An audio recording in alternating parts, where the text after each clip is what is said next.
Welcome to another episode of Discourse. This is our end of the year episode where we'll be updating rankings from bands we've covered in the past, ranking the discographies we talked about this year, revealing our EPs of the year, and of course, going through each of our top 5 albums of 2024. Also, quickly before we jump into the rest of this, if you haven't heard, we also put out an episode on our Patreon where we extend our top 5 albums of the year into a full-blown top 10, give our runner-up EPs of the year, and discuss the worst album of the year. Check that out. The link is in the description. It's only $3 a month, and you get bonus episodes every month. You can ask us or our guest questions, get early information, and so much more. My name is Nathan. With me, as always, is my co-hosts Kyle and Jeff.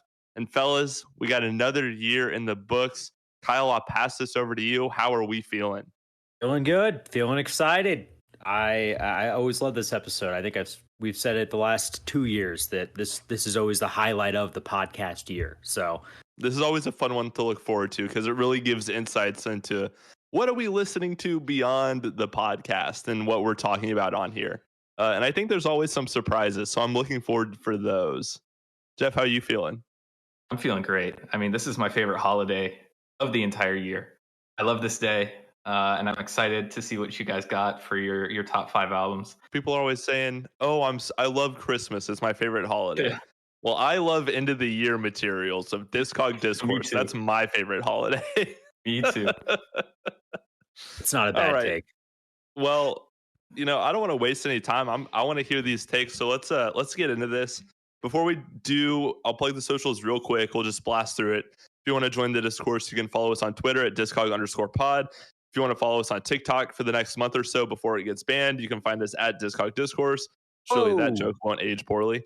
If you want to find us on Instagram, once they shut down TikTok, where we post the same highlights, you can find us at discog.discourse. And if you could just leave a 5-star review on whatever platform you're listening on, that would help us out a lot. Like, subscribe on YouTube, all of that. And so, guys, I mean, the way this will work, we'll update our list from bands that we've covered in the past. I think we'll start there. Then we'll do ranking the discographies, EP of the year, and album of the year. So there are a few bands that we've covered in the past that released new music this year. And so I think it's time to take a look at that, update our list, talk about those albums. And also, if any of these albums are in our top 5 later, we'll just table the discussion right now and just save it for then when we're talking about it in our top 5 albums of the year. And so I'll just go ahead and get in front of this. 4 Year Strong put out an album this year. We're going to table that, not to spoil too much, but we'll talk about that later. Yep. That's another overlap right there, folks. Let's go. We love that. I'm glad. I mean, it should be. Come on. So there are 2 projects that we have to talk about. And we got Linkin Park's From Zero and the Plot and Use volume EPs, which we'll be putting together to rank as one album. And Jeff, I'm going to put you on the spot. Where do you want to start here? Or are we tabling either of these? No, we're not tabling them, at least from my perspective. We are not. We are not. Okay. I want to talk about this Linkin Park album. Let's do it. All right. So Linkin Park's From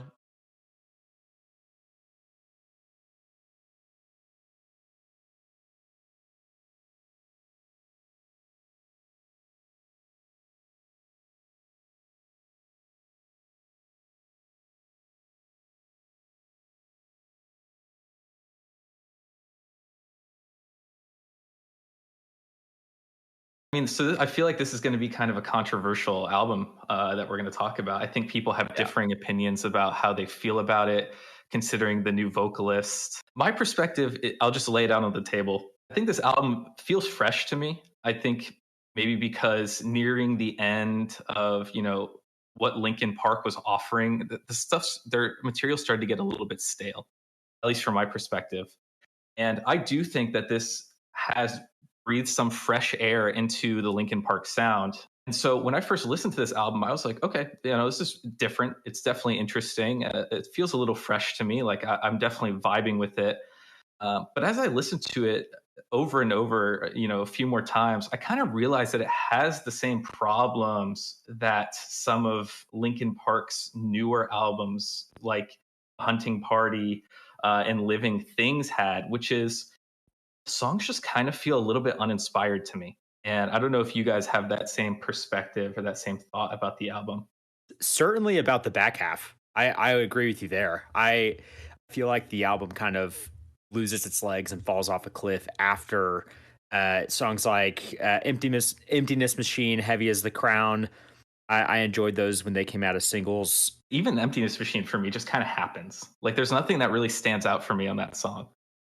I don't like that one. agree. Yeah, I do as well. And just in the scope of looking at what their discography looked like kind of towards the end with Chester, where it felt just a little whimsical and uninspired. The Emptiness Machine is a nice kind of punch in the throat, where with that chorus and just the whole structure of the song, that is what initially got me a little more excited about this new Linkin Park album. And I'm still happy with it. I still enjoyed the listen. I still think they honestly made a pretty good move with the vocalist they chose. For sure. She's great. Her voice is awesome. Her range is unbelievable, and it's so similar to Chester's, but it's just different enough to kind of signal like, hey, we're still making the same sound and making what you guys love, but this is a different era. Obviously, it has to be. Yeah, I'm glad they didn't try to like do a carbon copy Chester replacement, because I'm sure there were options they could have considered that would be like, oh, this is so similar to Chester. That makes sense. You know, we'll just carry on like that. I like that they tried to go a decidedly different route, and like, there are still some similarities with her voice and Chester's. Like, you know, you still get some hallmarks of that classic Linkin Park sound. It still fits the Linkin Park mold, I think. Absolutely. Yeah. Which is good. Which is honestly all I would want, is to hear the turntables again, to hear the rap again, and to hear a real powerful chorus. And you can hear that throughout.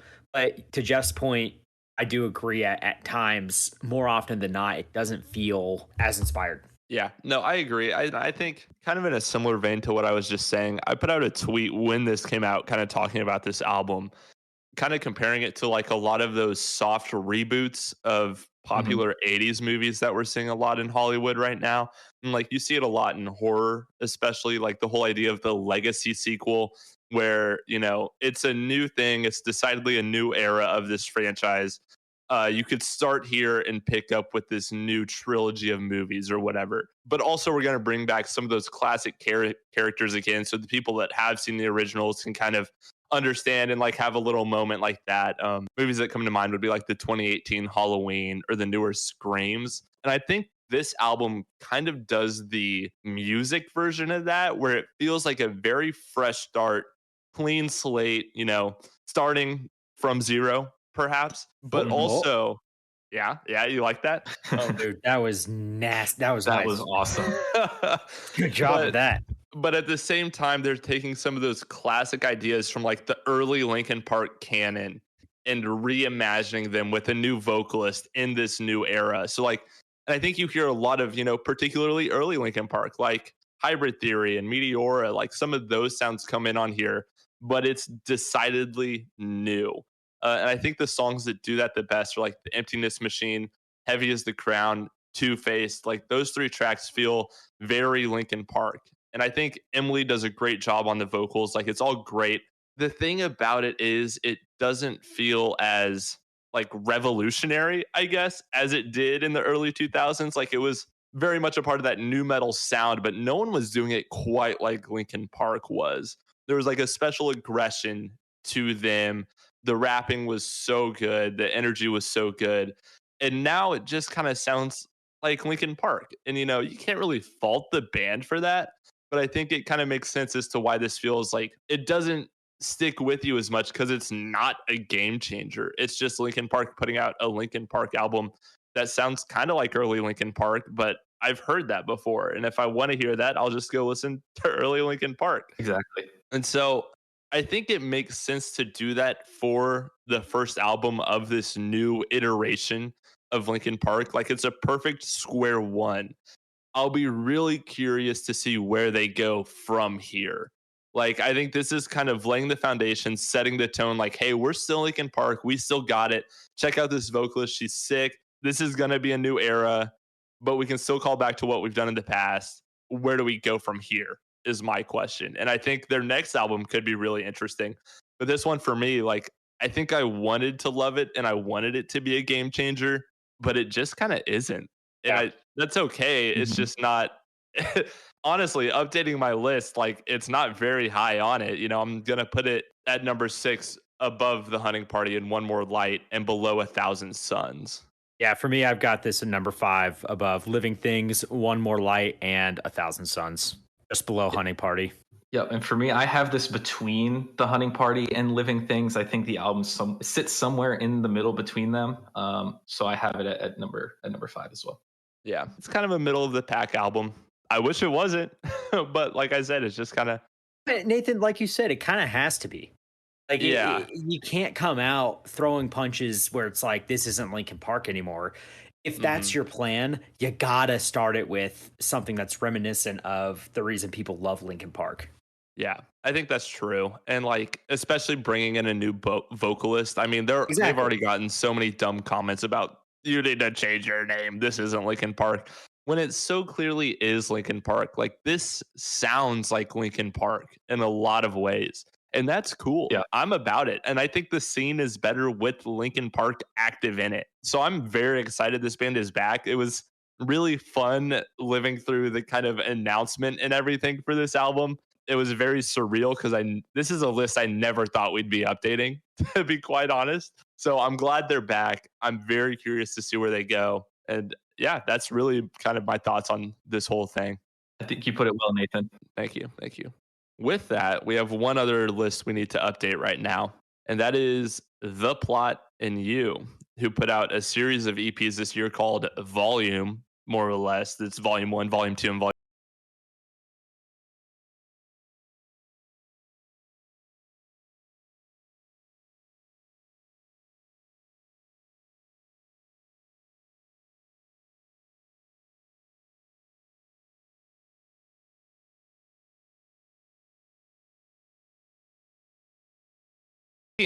The Plot and You list.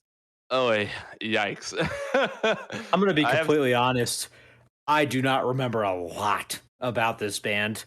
And so this is going to be kind of fun reliving. First off, it was fun kind of revisiting Landon and his songwriting style with listening to these EPs as they came out throughout the year. And Ethan, I know I just stepped on your foot, but no, you're good. I just want to say it's really cool hearing these EPs, and Landon is flexing his musical abilities throughout them, and it's very impressive. I think this is a very impressive collection of songs. Yeah.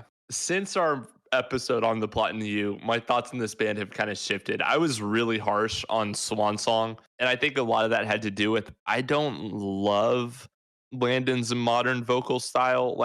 And it's not Landon's fault. It's I don't love the style of the really heavy vibrato, falsetto singing style that's kind of in vogue right now. And that's felt like it was everywhere on Swan Song. So that kind of tanked the album for me. But I think there are some pretty memorable songs on there. And to be sure, there is some of that on this project, this set of EPs. Like a song like Spare Me comes to mind, where I'm just like, that still doesn't do it for me. But beyond that, I don't think it's on this EP as much as it is on those on Swan Song. And there are some really great songs on here, like some really good songs. Divide might be a top 10 The Plot and You song. Those riffs and all those noises are ridiculous. The chorus is awesome, and the breakdown is just nuts. Everything on Volume 1 is unbelievable. All 3 of those songs are fantastic. Real quick, how would you rank the volumes? Because I think I'd go 1 through 2. I think I'd go the same. Two just is lackluster compared to the other 2, in my opinion. Two has one song that I don't love. Which one? I'm gonna go 1, 2, 3. I think I'll go 1, 2, 3. Closure. I'm not a huge Closure fan, but oh man, the chorus in that song is so good. It's so catchy. Volume 2 is the most melodic for sure. Yeah. And that's my problem, is that I like The Plot and You at their metalcore roots. Looking at my list, you guys have Dispose and Swan Song a lot higher than I did. And I wouldn't change my list at all. I still don't love this modern take of The Plot and You with Dispose, Swan Song, and the lighter, more melodic songs on these EPs. I prefer the heavier stuff. My favorite song on this entire EP is Forgotten. I think that song is incredible. I thought it might be. Yeah, great message, awesome. Great breakdowns. It's just very heavy, very raw. very emotional. And so, compared to kind of the more poppy, like Closure, for example, and I like Closure, but compared to that side, I don't think Closure holds a candle to Forgotten It by any means. And so my feeling on this album collection of EPs is just that the songs that are heavy, I enjoyed quite a bit. The songs that aren't, I didn't. So this is going to fall right in the middle of their discography for me. That makes sense. I think the melodic songs on here are some of the best melodic songs that the Plot in You has ever done. Tracks like Left Behind, Closure, All That I Can Give, like they all have these massive choruses that hold so much emotional weight to them that I was kind of impressed by that. And I really like kind of the blend of the melodic and heavy on here because there are some really heavy moments, but it's also super melodic. So I was really impressed by that. And so for me, if I were to update my list right now, I mean, first off, I'm going to move Wife Beater to the last place spot and leave Swan Song where it is, and then put the volumes right there at 5 under Could You Watch Your Children Burn. Jeff, overall, I do agree with you. I do prefer early The Plot in You. But this is still a really great project, in my opinion. I like this project a lot more than I like Dispose and Swan Song. Here's the thing, and I want to go back to Closure because, again, I keep on looking at that song, and it feels like there's a lot of power throughout this album or this project, and that's what I really enjoy about it. And that's where I like Landon, and that's where I think he is at his best. That's probably why I'd put Closure. I mean, honestly, I can't make a very good argument for going 1, 2, 3. So I agree with you guys. It is 1, 3, 2. I love this, and I love a lot of songs off of here. I'm putting it in my number 3 spot, right below Dispose. Nice. Yeah, I have it in number 4, right below Happiness, above Wife Beater though. I like this more than Wife Beater. This is above Wife Beater as well for me. I did not enjoy Wife Beater. Instrumentally, I do, but the content is just so cringe. Yeah, it's a hard listen. It is. I wouldn't go back to it. I'm really excited to see where the Plot in You goes from here because this is really cool. Me too. Divide, again, one of the best Plot in You songs to date. Yeah, this is fantastic. Great project. And so that, considering that 4 Years Strong is going to come up later, that's all we got for the updating portion of the show. So now we're going to go into ranking all the discographies we talked about this year. So we covered 8 bands, and now it's time to rank them because, we talked about the albums within the bands. We talked about the discographies as their standalone entities, but how do the bands compare to each other? And I think this is going to be interesting. I'll lead the discussion since I was here for every episode. Yeah. And if there's a band that you weren't present for, I think that just defaults to the bottom. Like it did which not, will make the list look rank. very interesting. But yeah, DNF did not finish. It was voided. So I'm excited for this. I think this is going to be a little spicy. My number 8, my least favorite band that we talked about this year, is actually going to be the first band we talked about this year. I'm going Parkway Drive in the 8 spot. You and me both. Well, I guess 8 is under oath for me. So yeah. Why do you guys have them so low?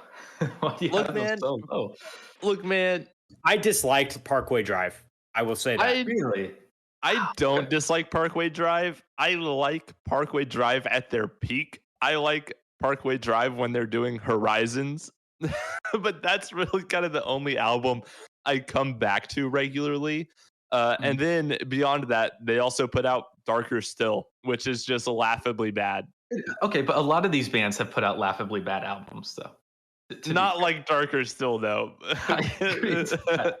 There's no If a God Can Bleed anywhere else from a band that we've talked about, except for maybe a couple Fall Out Boy songs. But regardless, I mean, truthfully, I feel lukewarm about most of Parkway's albums. And so given that there's only one that I really come back to and a bunch of lukewarm to straight up bad ones, it's got to fall to the bottom for me.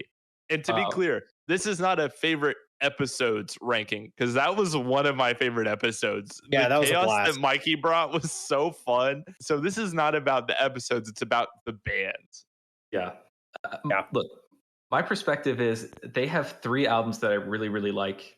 Horizons, Deep Blue, and Atlas. A 3-album stretch that I enjoy quite a bit. Kind of everything outside of that, I'm not going to touch. I'm probably not going to go back to be honest. But just because they have 3 really strong albums, well known in Australia, they're on the Mount Rushmore there of Australian metalcore. Got to put some respect on this band's name. I think they have a great 3-album stretch. So I think, for me, they end up in the middle of my list at number 4 for those reasons. They're at number 7 for me, mostly because this is the exact type of metalcore that I do not enjoy. And I remember thinking that listening through with them, and nothing's really changed. But Nathan, to your point, that episode with Mikey was a blast.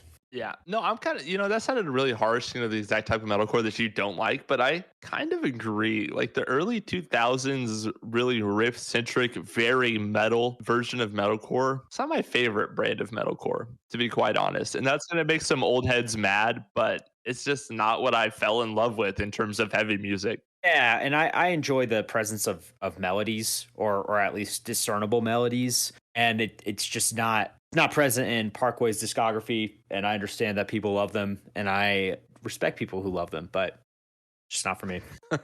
And I agree. It's not for me. It's not bad. Some of it's bad, but like the metalcore era is not bad. It's just not my thing. And so we'll keep this train moving. My number 7, it's actually going to be Under Oath. Wow. Jeff, you have a problem with that? I do. I'm shocked. I'm in shock. Yeah, I know. This as such a big metalcore head, I feel like this is a weird list for me, but it's truthfully how I feel. But there are bands that you haven't listed yet that have like one good album. No, not true. Okay, well, we haven't talked about them yet, but when we get there, I'll bring it up and I'll say, please. Okay. So Jeff, why is this so high for you? Lay it on the table. Well, it just goes back to, when I'm making this discography list, it's kind of who has the most very, good albums, and then which discography would I take with me on a desert island?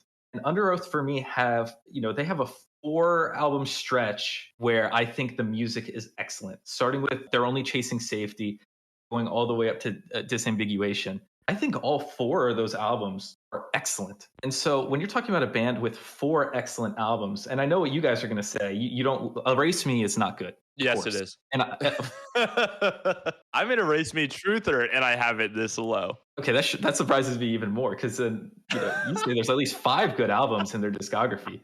And there's not many bands that you can find with 5 really, good albums. So I'm actually surprised you guys have it so... Well, Kyle has it low because it's voided for him. That makes sense. Mm-hmm. Look, here's the thing. I think, again, obviously Under Oath at their peak, kind of in a league of their own. They're Only Chasing Safety, Define the Great Line, Lost in the Sound of Separation. Fantastic albums. And even with them kind of mellowing out, like I said, I like Erase Me. I think their music's still pretty enjoyable. Parkway Drive, I'm talking about this extreme range where, they were peak and now they're like absolute garbage. Under Oath is not like that. They were peak and they're still pretty good. And even their new songs that they're putting out right now, pretty interesting. Like, I like what they're doing. I think for me, what this comes down to is, 1, the strength of the bands that we talked about this year, and 2, just isn't exactly my style. There are other metalcore bands that we talked about this year that, maybe they did have 1 or 2 kind of flukes, but because of how much I love what they were doing when they were doing it right, it's more my taste personally. That's why it's going to be higher on the list than something like this, where it's like, this is good. I recognize how good it is. I'm not going to come back to it very often just because it's not my thing per se. So that's why it ends up so low on this list. And again, that was another episode that was a lot of fun. It's fair. Any rebuttal, Jeff? No. Look, if Under Oath and Parkway Drive are not the kind of music that you're going to go back to, it's definitely understandable that they're so low on your list. Yeah. It's personal preference at the end of the day. So, and I respect your personal preference because I respect you as a music listener. Don't pander to me. Don't pander to me like that. Ooh, that sucked. Do that again. That sucked. Well, what am I supposed to say? Parkway Drive is number 8 because I don't like them. I mean, okay, I can't argue against it. I guess I could argue their influence in the scene. The fact that so many people have them so highly and tout them as an influence, I can make an argument. But, at the end of the day, if you're never going to go back and listen to them, well, then sure, they deserve to be low. I have them higher because I will go back to them. I think they have a lot of good music. On top of the fact that they're very influential in the scene. Yeah, yeah, for sure. Ooh. All right. Before we get any more just straight up pandering, I'm gonna move on to the number 6. And let's just knock out all the Void albums real quick. Number 6 for me is gonna be Nine Inch Nails, or I should say the Void bands. That's funny. Number 9 Inch Nails is number 3 for me. Woo! Oh, Nathan, what are you doing? I'm putting my bad. together number 4. Misread my list. all good. Looks like I'm putting together a stinky list over here because I know this is gonna ruffle feathers because Nine Inch Nails and Trent Reznor, like the GOAT, unique, different, and yeah, that is completely true. This is one of the, I'd argue, this is the most interesting discography I listened to all year. Fascinating music, one of one. No one does it like Nine Inch Nails. Truthfully, this is kind of low because it falls just outside of, what I typically enjoy with the whole metalcore scene music, stuff like that. And so, yeah, it's really good. Some of the coolest songs I heard all year. And honestly, it's had a chokehold on me for a little bit now. But it's hard to compare something so fresh for me to artists that I have so much history with. It's so much emotional ties to. And so that's why it falls kind of low on this list for me. And Jeff, I know that's another how can you argue with that kind of thing, but I'll argue with that. I'll argue with it. No. Argue. And I'll just say, me. I agree, Nathan. This is some of the most interesting music, and maybe it's just because I've matured a bit more in the time between recording this episode. But this discography was fascinating, and it did open my eyes to music that I didn't know I enjoyed, which is really powerful for a discography for a band that I do not listen to, and I had not had really any history with besides one, maybe 2 songs. And so the fact that I've gone down rabbit holes of kind of the really, really experimental discography that Trent Reznor has with Nine Inch Nails, but then his solo stuff, just kind of seeing it in a different light where it's not, I guess, where it's not just music that's made for pretentious listeners, or it's not just pretentious music, but it is music where the artist is doing something different that no one else has done. And I really respect that and enjoy that. Yeah, there's no one that has ever done it like Trent Reznor. That's for sure. Yep. So yeah, that's why I have them at 4, teetering on 3, but ultimately I went with 4. Partially for Nathan because of what Nathan just explained of you can't really outdo the history of the bands I have above them. Yeah. And of the bands that I didn't have much of a history with before, this band does rank as my favorite. Oh, for sure. And that's one of the things I've loved about having guests come on, because we let them choose who they want to cover. Like, we don't say, hey, we're covering Nine Inch Nails. Do you want to come on? It's like, hey, do you want to come on? What band would you want to talk about when we approach them? And it's opened my eyes to a lot of music that I haven't really listened to a lot. And that may also be why Under Oath is so low here too, because that's a band that I don't have a lot of personal connection to. I always knew of them. I'd heard a couple songs, but I've never done a deep dive into their discography. Nine Inch Nails, very much the same way, if not, tenfold. Like, I knew the name, knew 1 or 2 songs, and listened to, I don't even remember how many, probably like 90 songs by them in the course of a month. And so I love getting the opportunity to listen to new bands like that. I guess not new bands to me that I had never done, research on or listened to before. And so I did enjoy the Nine Inch Nails discography a lot. Again, there are some really personal bands on here for me, and some bands that kind of fall more in line with the style that I love. And so that's why it's got to be so low for me. What if we invited Trent Reznor on the show and he wanted to review Falling in Reverse's discography? I think that would be hilarious. It'd be so out of pocket. If Trent Reznor was like, you know what I've been listening to a lot? There's this really cool new band, really cool guy, Ronnie Radke. I would say, Trent, I'm sorry, I'm not doing that. Trent, ever. I no longer respect you as an artist or as a musical pioneer. I just think the way he's fusing these genres together is just so fascinating. Like rap and metalcore and country. If Trent Reznor knew what metalcore was, I would be shocked. If Trent Reznor knew what a jelly roll was, then that would be crazy to me. Yeah, I could not explain how far Falling in Reverse is outside of Trent Reznor's wheelhouse that I would imagine. Yeah, dude, explaining Falling in Reverse to Trent Reznor would be like me explaining the Costco guys to my dad. It's impossible. Yeah, it's just two worlds that do not collide at all. Yeah, I will say 5 through 1 is where we get into the bands that I all have a very personal connection to. So that said, my number 5, it's got to be We Came as Romans. Mm-hmm. Jeff, do you sign off on that one? Is that one I can get your blessing on? I sign off. I sign off on that one because this was the band I was talking about with only one album that I would go back to. Just one? Yeah. Just one? Jeff, their first 3 albums are great. And really, in the course of their discography, there's only one misstep. And sure, okay, maybe 1.5, because the new album isn't great. It's really well done for what it is. Just not for me. It's not my style. You know, if I was getting into metalcore now, I'd probably really like it, but I've heard that album 100 times now. But the first 3 albums are so good. And I just love the metalcore with the orchestral elements. You know, that's kind of what I was referring to with the style of metalcore that I fell in love with is kind of that. And We Came as Romans does it so well, which is why it's got to be so high on this list for me. Yeah, that's fair. I mean, for me, I just, after listening to Plant a Seed, I like Tracing Back Roots and I like Understanding, but you could just give me to Plant a Seed and I'd be happy. I don't know if I necessarily need to go out and listen to their other albums. Jeff, I agree with that to an extent. To Plant a Seed, I feel like is so special because it captures that era of metalcore so well.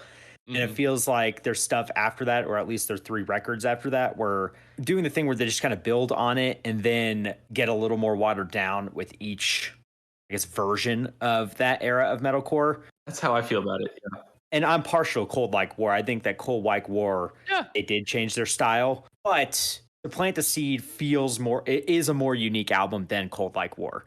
And I do see what you're talking about there, Jeff. I would probably only go back to my top 2 albums for We Came as Romans as well. And honestly, I would probably go back to Plant the Seed before Cold Like War because of its uniqueness to the genre. I like Cold Like War. I like Cold Like War a lot. I just, again, you give me to Plant a Seed, I'm happy. I don't need anything else. And on top of that, you know, the fact that they released We Came as Romans, I think is a big reason why they're so low on my list as well. Yeah, that is the sandbag album for sure. Yes. Yeah. Arguably the worst album we reviewed the entire year. No. Darker Still is way worse. And, way worse? Dude, yes. Mania is way worse. Mania is the death of rock music. So yeah. Mania is so bad, dude.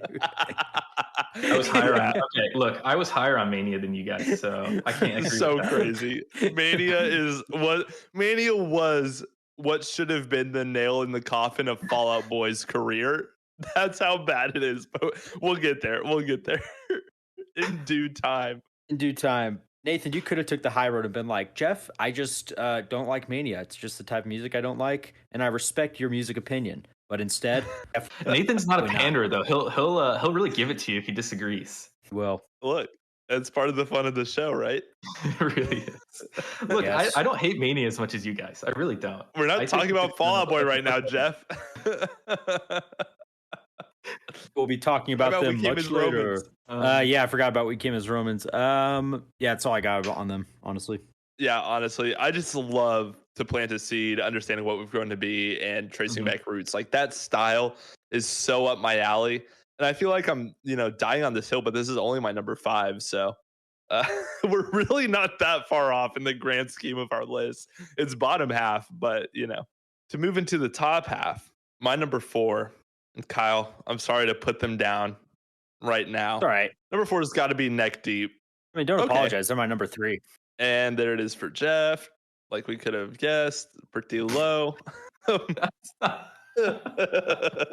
Yeah, I think there's an argument to be made that Neck Deep embodies what modern pop punk is. If you just want pop punk, Neck Deep, it's perfect. It's perfect modern energetic pop punk. And I think there's such a consistent band doing it Obviously, Life's Not Out to Get You is generational, and they have a handful of albums that aren't far behind it.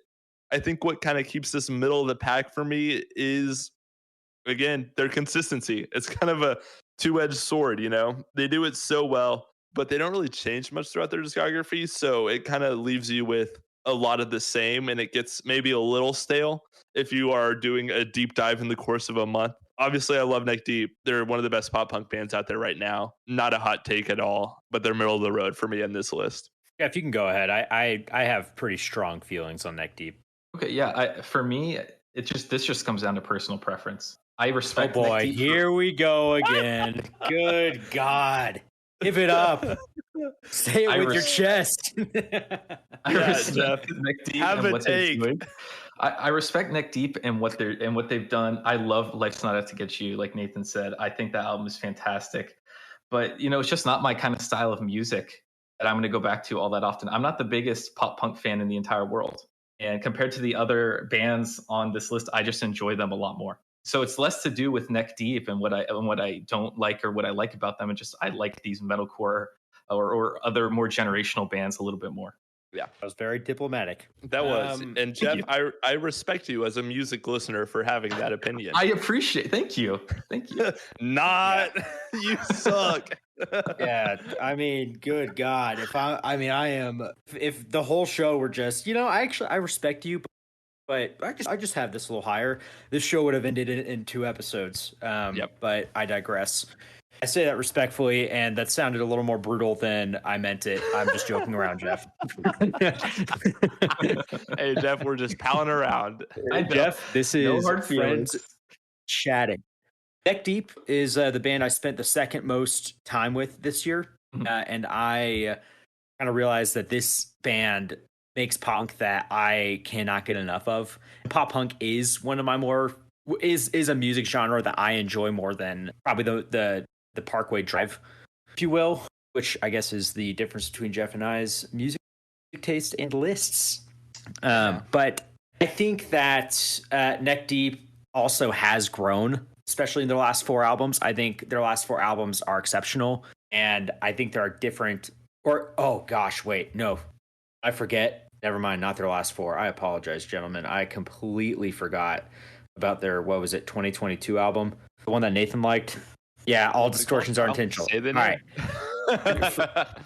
Aside from all distortions, it's a good album. Those are all excellent albums, and honestly, the cream of a crop for pop punk, in my opinion, or at least the pop punk that I really enjoy. The breakneck riffs and just the explosion of energy in most of their choruses. And I think that their vocalist has gotten better with every album, and their songwriting is just becoming more and more polished. I love Neck Deep. I know they're kind of a band to chuckle at because of what they represent, but give me more, give me all of it. I love them, and we will be talking deeply about their 2024 album later in this episode. We'll be talking neck deeply about it. Oh, that's why people listen, Nathan. Nice work. It's You're the little dialed quips. in right now. It's the little quips. It's the puns that keep people coming back. No, Kyle, I think you and I have somewhat similar taste in pop punk, because this is one of my favorite pop punk bands. We both really like the bordering on easy core kind of pop punk, and I think you have more appreciation for the more mellowed out pop punk than I do. But like Neck Deep does the pop punk that I love, and so that's why they're so high on this list for me. Yeah. And so we got 3 bands left. In my number 3 spot, it's got to be Famous Last Words. Yeah. I mean, kind of obviously, kind of by default, because of what they're up against, and I think it says a lot that we all have our 1 and 2 open. Yeah, Famous Last Words kind of went up against like institutions of the scene here. And so it's no fault of their own that they're in the number 3 spot, because I love Famous Last Words. It's impressive. They beat out some pillars of metalcore, if that means anything. Just one of the most consistently underrated metalcore bands to ever exist. Incredibly consistent discography. Two-Face Charade, one of my favorite Halloween jams every year. And it's got that perfect scene core, metalcore sound. Yeah. The storytelling is top-notch. The concepts are interesting. Just a phenomenal band. And it's honestly a shame that they don't have the recognition that I truly feel they deserve. This band is awesome. if your worst music is the Arizona EP, I think that says a lot about how good of a band you are. Yeah. And for them, they have a great mix of storytelling, amazingly memorable riffs, breakdowns, and great choruses that are super catchy. Their experimentation on Pick Your Poison, I think, says a lot about the kind of band that they would grow to be, because I don't think a lot of bands in their debut would try something like that. And just throughout their entire discography, Nathan, like you said, they've been incredibly consistent. They haven't released a bad piece of music ever. You know, like I said, the Arizona EP is their worst quote unquote piece of music, but even then it's pretty good. So Yeah. I just hope we get more of them in the future. Me too. Especially considering the negative EP is great. Yeah, I agree with you guys. I guess this was for me at least listening this year, the most surprising band that I never listened to of the music that I actually enjoy. Whereas 9 Inch Nails was something completely different than that. Famous Last Words, they'll come up on my shuffle and I'll think about them or I'll see them and I'll just be like, man, how did I not know about these guys 10 years earlier? They're so good. Okay, number 2. We have 2 pillars of alternative music that have transcended alternative music. My number 2 is actually going to be Paramore. Same. Me too. Okay. Hey, that makes me feel good. That makes me feel good. Look, I'll be concise here. Short discography, remarkably strong. Mhm. Almost all of their albums are iconic. Riot, I mean, it is that album. Self-titled, my personal favorite. Remarkable. Completely new style for them. Shift in sound, still excellent because they are such good songwriters. Brand New Eyes, amazing. Not the highest on my list, but it's still a great album. That was more due to the strength of the other albums, in my opinion. And This Is Why is great. I'll leave it at that because This Is Why has some fantastic songs. It is completely different from everything they've done. And if you don't like that sonic change, that's on you. Man, honestly. I completely forgot. I completely forgot you have This Is Why over Brand New Eyes. Oh my gosh. I do. That is great. It's so fresh. It's so fresh. It's so good. And Brand New Eyes is one of the great rock albums ever. Brand New Eyes is Riot too. Oh my gosh. I need to relook at these to make sure that we don't rehash some old arguments, because Nathan, your list is crazy. It's bonkers. Oh no, I remember. And if you want to hear this argument that we've had before, go check out the Paramore album or Paramore episode with Lucas Woodland, because I got absolutely put in the hot seat on that one. But I mean, I think they're all great albums with the exception of After Laughter. And I think that was another hot take I had in that episode. I don't love After Laughter at Lucas all. enjoyed After Laughter. I love After Laughter because, Nathan, I guess this is to your point on This Is Why. After Laughter feels pretty fresh just in terms of their unapologetically pop approach to that album. And I think it has some bangers on it, like Rose Color Boy and Hard Times. But it does have some bangers. Anyways, it's the worst Paramore album, but it's still a great album, is the thing. Yeah.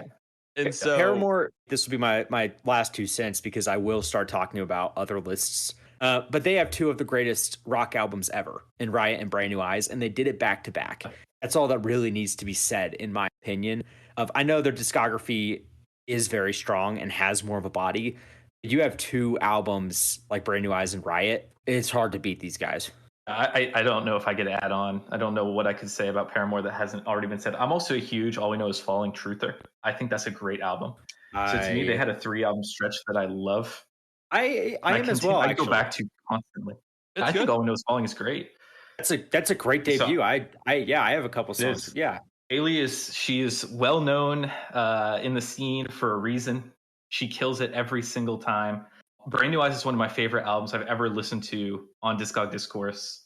It has no misses. There's not many bands that you could say that's true, but for Paramore, they have at least 2, if not 3 albums like that, on top of the influence that they had with their self-titled and After Laughter, where they kind of exploded in popularity. This is just such an influential band. I couldn't put them any lower than 2. Yeah, there is a reason they are one of the pillars of the scene. Yeah. That's all you need to say. I honestly, truthfully, 1 and 2, I don't really feel like we need to be making convincing arguments as to why they're so high. It's like, yeah, of course, Paramore and Fall Out Boy are 2 and 1. Like, duh. And to kind of shift into the 1 spot, talking about Fall Out Boy, look, I'll be the first to say, not the most consistent discography out in here. There are some straight up thinkers in here. Like I said earlier, Mania should have been the death of Fall Out Boy.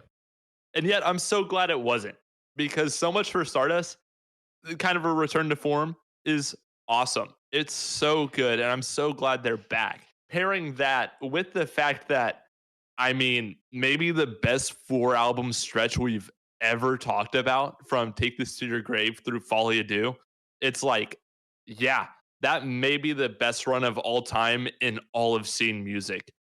And so with that, and them being kind of back with So Much for Stardust, I can overlook that really bad stretch. I'm like, yeah, sure.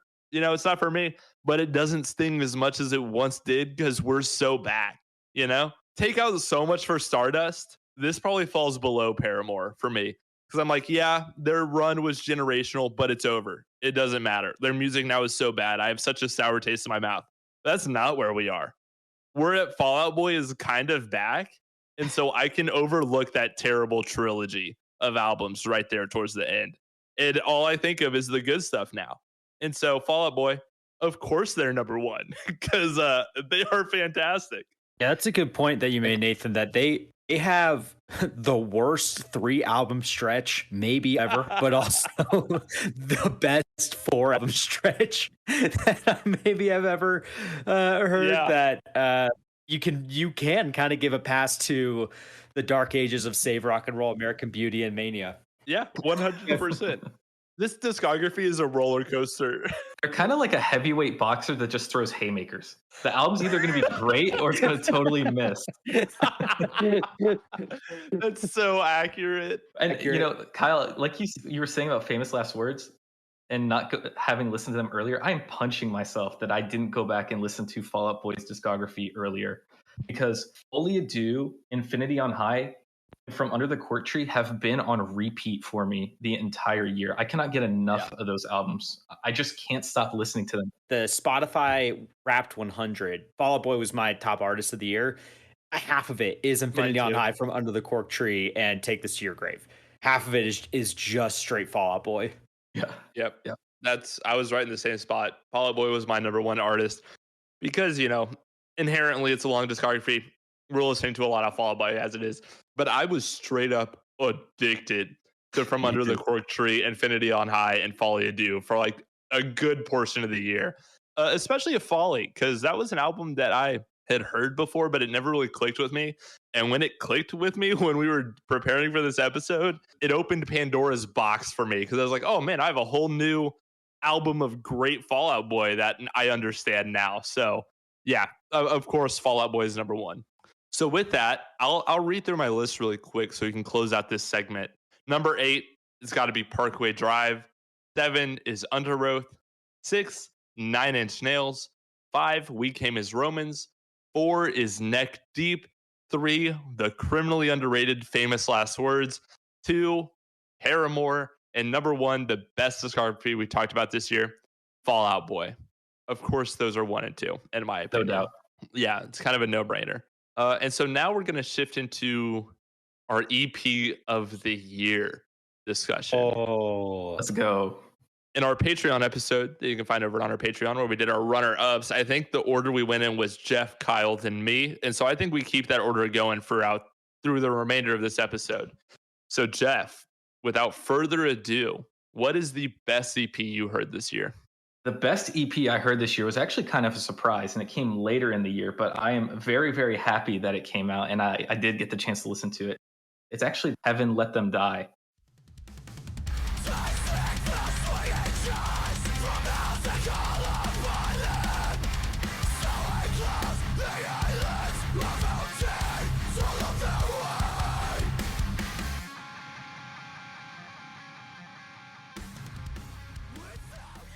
Ooh, I almost went there for You this. did? Heavy, Oh, it's so heavy good. consideration. I'll be the first to admit I wasn't the biggest Counterparts fan before I heard this EP.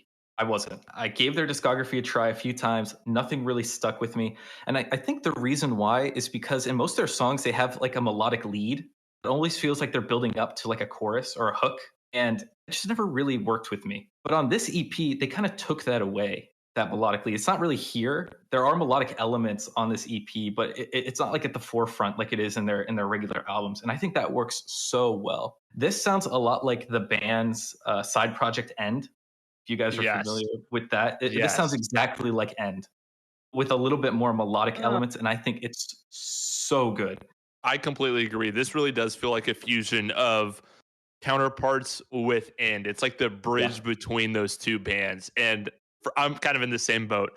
This is my favorite Counterparts material that I've ever heard. Me too. And it makes me want to go back and really give their discography a try now, because this could not have come out of nowhere. You know, they're building up to this, but everyone, at least that I saw writing about this EP, did say that this is kind of like their heaviest material for sure. I think so. And I think the influence from their side project really played into that. But man, this EP is crazy heavy. So many punchy riffs, humongous breakdowns, nice ambient melodic portions at some parts, which just add to the songs. Definitely doesn't take away. There are portions like in To Hear of War where this like low guitar comes in that's like a brooding, menacing background that really adds to the depressing lyrics that's kind of present throughout all Counterpart songs, but it's definitely present on this EP. And To Hear the War is actually where this EP kind of clicked with me, because I realized that this EP was just going to be relentless energy from beginning to end. There were not going to be any breaks. And I'm so happy that there are none, because this is right up my alley. If you're looking for an EP that's punchy, really heavy, dark, depressing, this is the EP for you. This is excellent work. Has some nasty breakdowns that are going to blow the roof off of your house. If you listen to them. So I highly recommend you check out this EP if you haven't already. It's really good. It's funny that you say it clicked with you at To Hear of War, because I think my two favorite songs on here are actually A Martyr Left Alive and With Loving Arms Disfigured. Yeah, those songs are great too. That breakdown in With Loving Arms Disfigured, where he's hitting the doubles, it hits so hard every time, and it never fails to get me moving. It's so good. Yeah. This is a great project. I love this. I'm glad it got some representation on here. Yeah, I think it's really, really good. Kyle. Oh boy. I can promise you both that you will not have listened to this one. I discovered it about 3 months ago, and it's everything that I want in post-hardcore music. My favorite EP that came out in 2024 is Resident by Modern Day Machines.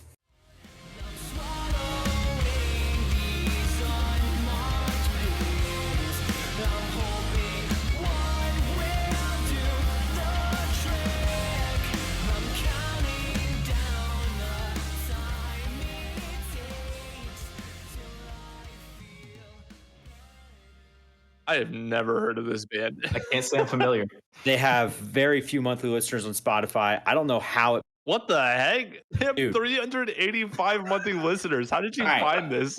I don't know. Spotify will sometimes like be like new music from Modern Day Machines, and I'll click on it and be like, why is this targeting me? Like, how does this happen? Or like they'll show up on my Discover Weekly playlist that I'll shuffle, and I'm not mad about it. Obviously, I love post-hardcore music. It reminds me of being in high school, falling in love with this type of music. It reminds me of being in college. It's just kind of been a type of music that's I have always had and always really enjoyed. And this EP is really interesting and everything that I want to hear in post-hardcore. The first two tracks on the album are fantastic. They're very catchy. Something about it is how buzzy the guitars are, how distorted they are, and how big the bass is throughout, where you can just kind of tangibly hear it and almost touch it and hold on to it, and as it kind of guides you throughout every song, which is something that I always enjoy is some bass representation. Inside Out, You Look So Good, and Vox Populi are also songs that I think that anybody who enjoys post-hardcore or just kind of a little bit more hardcore can hop onto. But then the star of the show for me and the selling point is the closer, Glass Medicine, one of my favorite songs of the year. And it's 5 or 6 minutes, and it's a massive song. There are twists and turns. Their songwriting is pretty interesting, where it almost feels like a ballad, just with the repetition, and it feels like this EP has built up to that moment. And I think it's really coherent. I think it's very interesting, and I do not know how I heard of Modern Day Machines and why Spotify chose me to bear this cross, but I'm happy to. I'm gonna have to check this out because I'm very intrigued by your description. You've completely sold me on this. I am excited to hear this. Yeah, it's a lot of fun. Again, it's for a band with this few listeners, the production is excellent, even though it's not, what you would hear from a more established group. Yeah, I don't know. It's a really interesting project. Yeah. Okay. My number one EP of the year, a band we've been following for a really long time now. It's gotta be Stereo Grief by Greyhaven.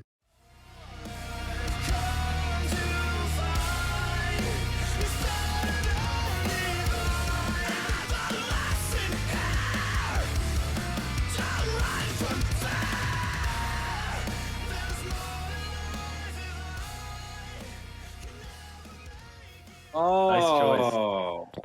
Excellent. I love this band so much. One of the most consistently underrated bands doing it right now. They've been doing amazing work for years now with their 2 full-length albums and now this. And truthfully, I don't think they've ever missed. This EP is raw. It's chaotic at times. It's appropriately melodic with some of the best hooks that Greyhaven has ever put out. And I think the real strength of this is actually how good the hooks are. Confined Collapse, The Welcome Party, and Sick and Lavish especially are just phenomenal tracks with massive, memorable choruses. And personally, we may or may not have had a little discussion about this in the Patreon episode, but I love when Greyhaven leans into that melodic side of their sound. And I think that's part of why I loved their last full-length album. It was a little more melodic. To be fair, I also love when they get heavy and chaotic and crazy. But I think this is kind of the best they've ever blended the two sides of their sounds, having these crazy chaotic riffs and then following that up immediately with a great chorus, whereas in the past it's been like, you have some crazy songs and then you have Fed to the Lights on their last album, which is one of my favorite songs on that album. I love it. I think it's fantastic. But here it sounds like you're getting the best of both worlds in every song. And they're just firing on all cylinders. The crazy heavy parts, they're just ripping them left and right. And the massive choruses, they're everywhere. Creating these extremely dynamic songs that, pretty easily, I think, would rank among the best in their discography. So I guess in short, I was really looking forward to this EP as a longtime fan of this band, and it delivered on just about every front. And this feels like a true elevation of their sound, because you get that chaotic riff focused stuff, kind of southern coded gritty metalcore, but you also get fantastic hooks that somehow fit perfectly into that sound. Yeah, if any of that sounds appealing to you, you got to check this out because this is amazing. Well said, Nathan. Oh yeah, I agree completely. Yeah. I also agree. This is a fantastic EP. Kyle, I thought you were going to put this at number one, to be honest, knowing that we were both kind of longtime fans of Greyhaven. Really, I think the three of us are. I was kind of surprised you didn't. I thought this was going to be the first ever example of shared EPs of the year, but the unique EP of the year lives on. Sure does. And I do love this EP though. Don't get it twisted. Yeah. And so guys, I think that means it's time. It's time to really get into it. Oh boy, the moment we've all been waiting for. Yep. And so now we're going to get into our top 5 albums of 2024.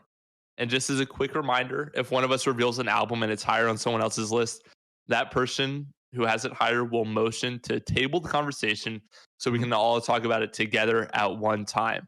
And we won't reveal where it is higher on the list, but just that we'll be circling back to it at some point in the future. So you have something to look forward to. That said, Jeff, I'm sending it back over to you. What is the 5th best album you've heard this year? The 5th best album I heard this year is The Black by Imminence.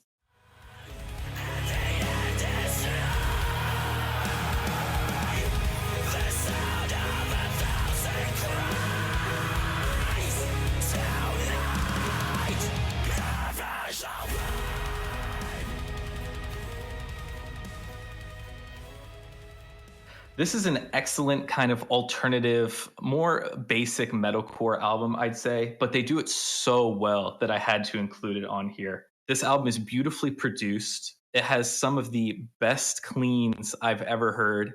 Eddie, the lead vocalist, kills it on here. And the reason why I have this album so high is because of the theatrical elements that they include throughout. This album is filled with strings. It's filled with ambience. It feels like you're listening to something more than just an album. You're listening to an experience, if that makes sense. Each song is filled with moments where they break from the heaviness and just add in these string portions and then just come back into a breakdown or something. And it really is a fun listen. You never get bored. And I think that's why I like it so much. Heaven Shall Burn feels like an Architects tribute. It sounds exactly like Architects from Holy Hell. And I really appreciate that because that is my favorite Architects album. And I think that The Black is very similar to Holy Hell. I wouldn't be surprised if they have Architects as one of their direct influences because you can hear it a lot on here.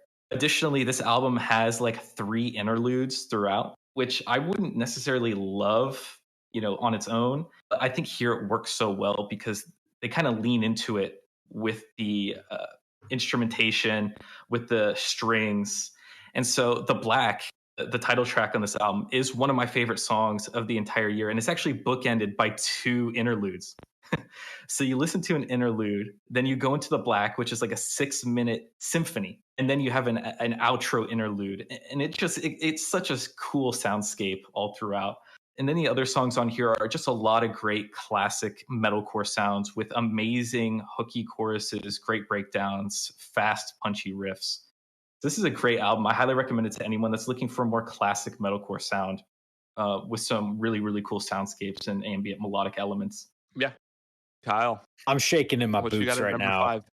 You're shaking worried. In your boots. I am. I've gone back and forth on if I want to include this in my top 5 because of the mocking I would receive, or at least I thought. But this album has kind of had a chokehold on me for the last couple months, specifically, actually, this last week.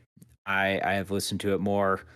I can't deny it. My 5th favorite album of the year is American Motorsports by Bilmuri. I don't think you're alone on that. Mocked, my friend. Table that. We'll be talking about that a little later. And the only reason I guess I thought mocked is the right word is because of my deep-seated issues with country music. All right, cool. All right. Yeah, I enjoyed that. We'll come back to that. Excellent. It's really good. So I guess that puts me up to bat, huh? Sure does. All right. Well, my number 5 was originally my number 6 about a week and a half ago, or a week ago at this point, when we recorded our Patreon episode. But I had a change of heart the day of. My number 5 album of the year is actually Sundiver by Boston Manor.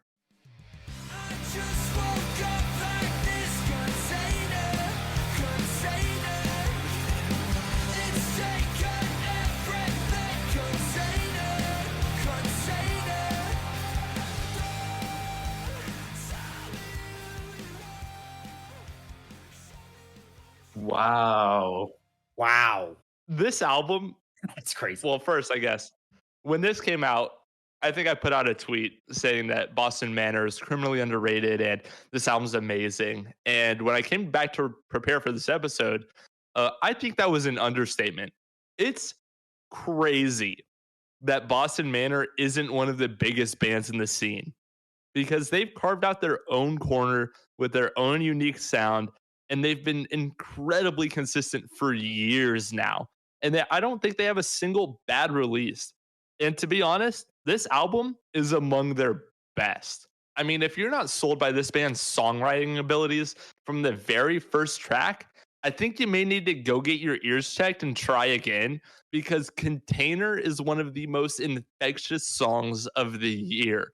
It is a riot, and it is one of the best choruses in their entire discography. And then they casually follow that up with a track like Sliding Doors, which has so much energy, especially in the bridge. And like the Limp Bizkit-esque riffs in that song are electric.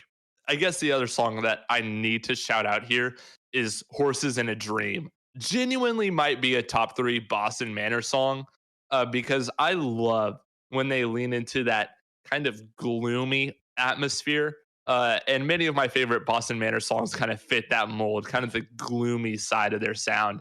And they paired that with the somewhat energetic, really groovy rhythm of this song. And it is just unreal. And I could go on and on just listing songs. I could go straight down the track list, to be honest, because every song has an incredible chorus, great atmosphere, fun riffs. But it all comes down to this. I love their alt rock driven version of like 90s rock and metal, where they're clearly drawing a lot from, Deftones, which isn't, uncommon right now. But I think Boston Manor has a really strong argument to be the best band revitalizing that sound. I think it would come down to Boston Manor and Loathe.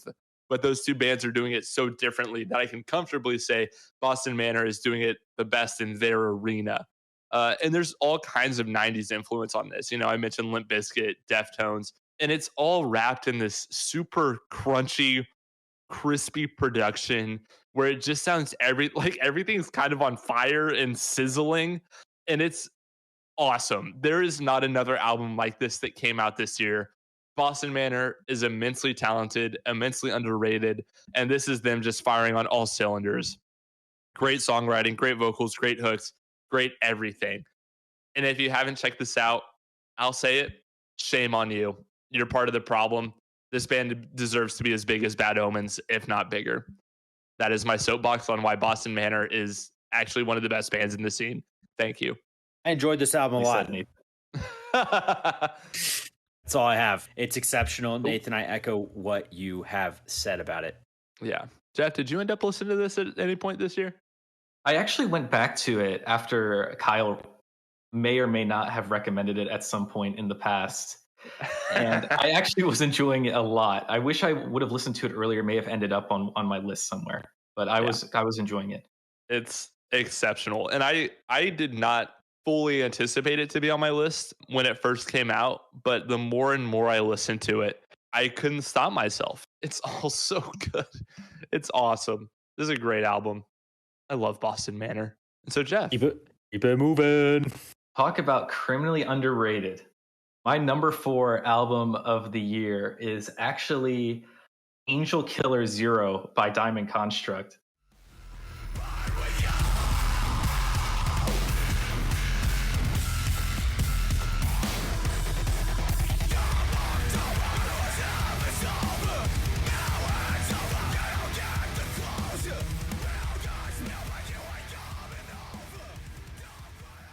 Let's go, dude. This album is sick. Should I run it? Not tabling? Am I going to run it? I'm not tabling it, but this was definitely on the short list of albums that I was considering that didn't quite make the cut. Okay. The best way I can describe this album is that these guys walk a tightrope between chaos and unlistenability on one side, and then beautiful cleans, beautiful melodies on the other. And they walk it so fine. They almost tip into one or the other a little bit, but they just walk it so fine. This album is absolutely crazy from beginning to end.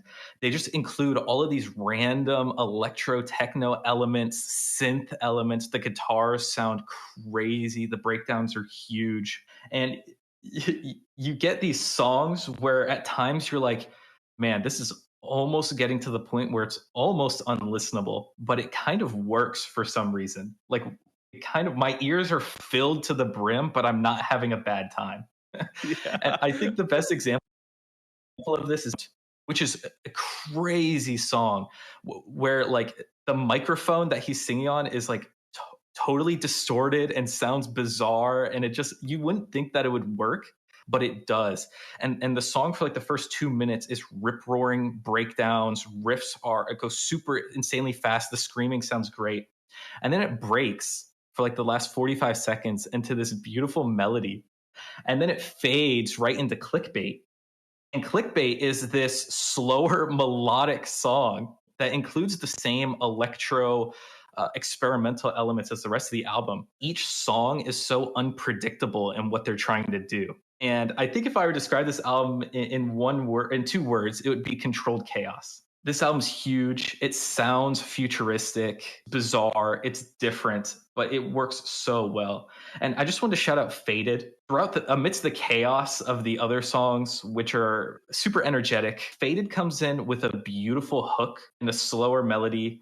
And it just is a nice breath of fresh air to this album that I think is well needed. And I think it's kind of my highlight standout of this album. So I highly recommend this album to anyone looking for experimental techno, dance, metalcore, which kind of throws everything to the wall to see what sticks. Yeah, dude, this album, you know, I was talking about interesting production on that Boston Manor album. You want to talk about interesting production? This album sounds like they threw it in the fryer. Yes. It is wild.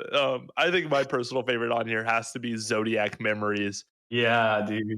Dude, these guitar riffs and these alien noises that they're throwing in between them in the breakdowns are crazy. And this band actually keeps coming up on my TikTok, like live guitar playthroughs where he's messing with the foot pedals as he's playing, and it's like, this dude is on another level. He's from another planet, because what he's doing is insane.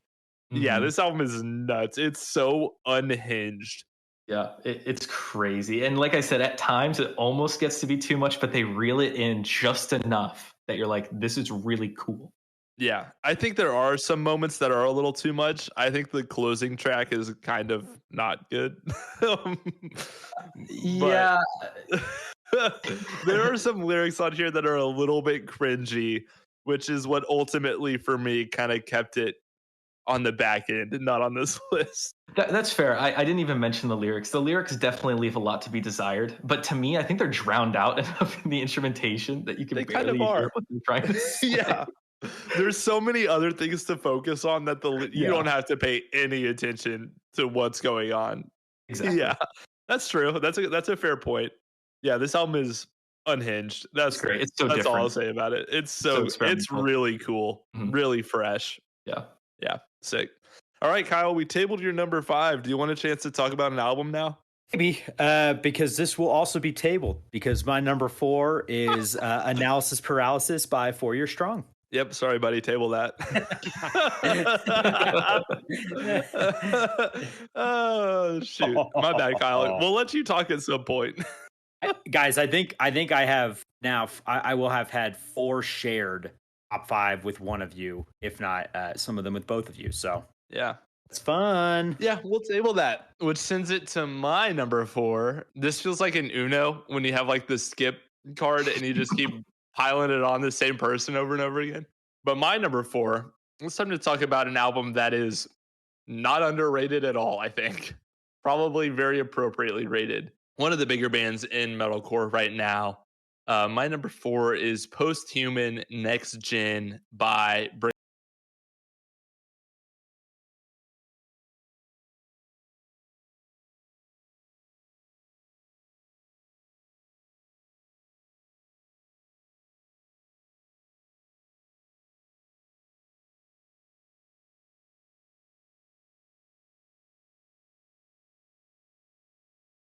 Oh. And this is an album that I liked when it came out earlier this year, but since then, it's grown on me kind of a lot.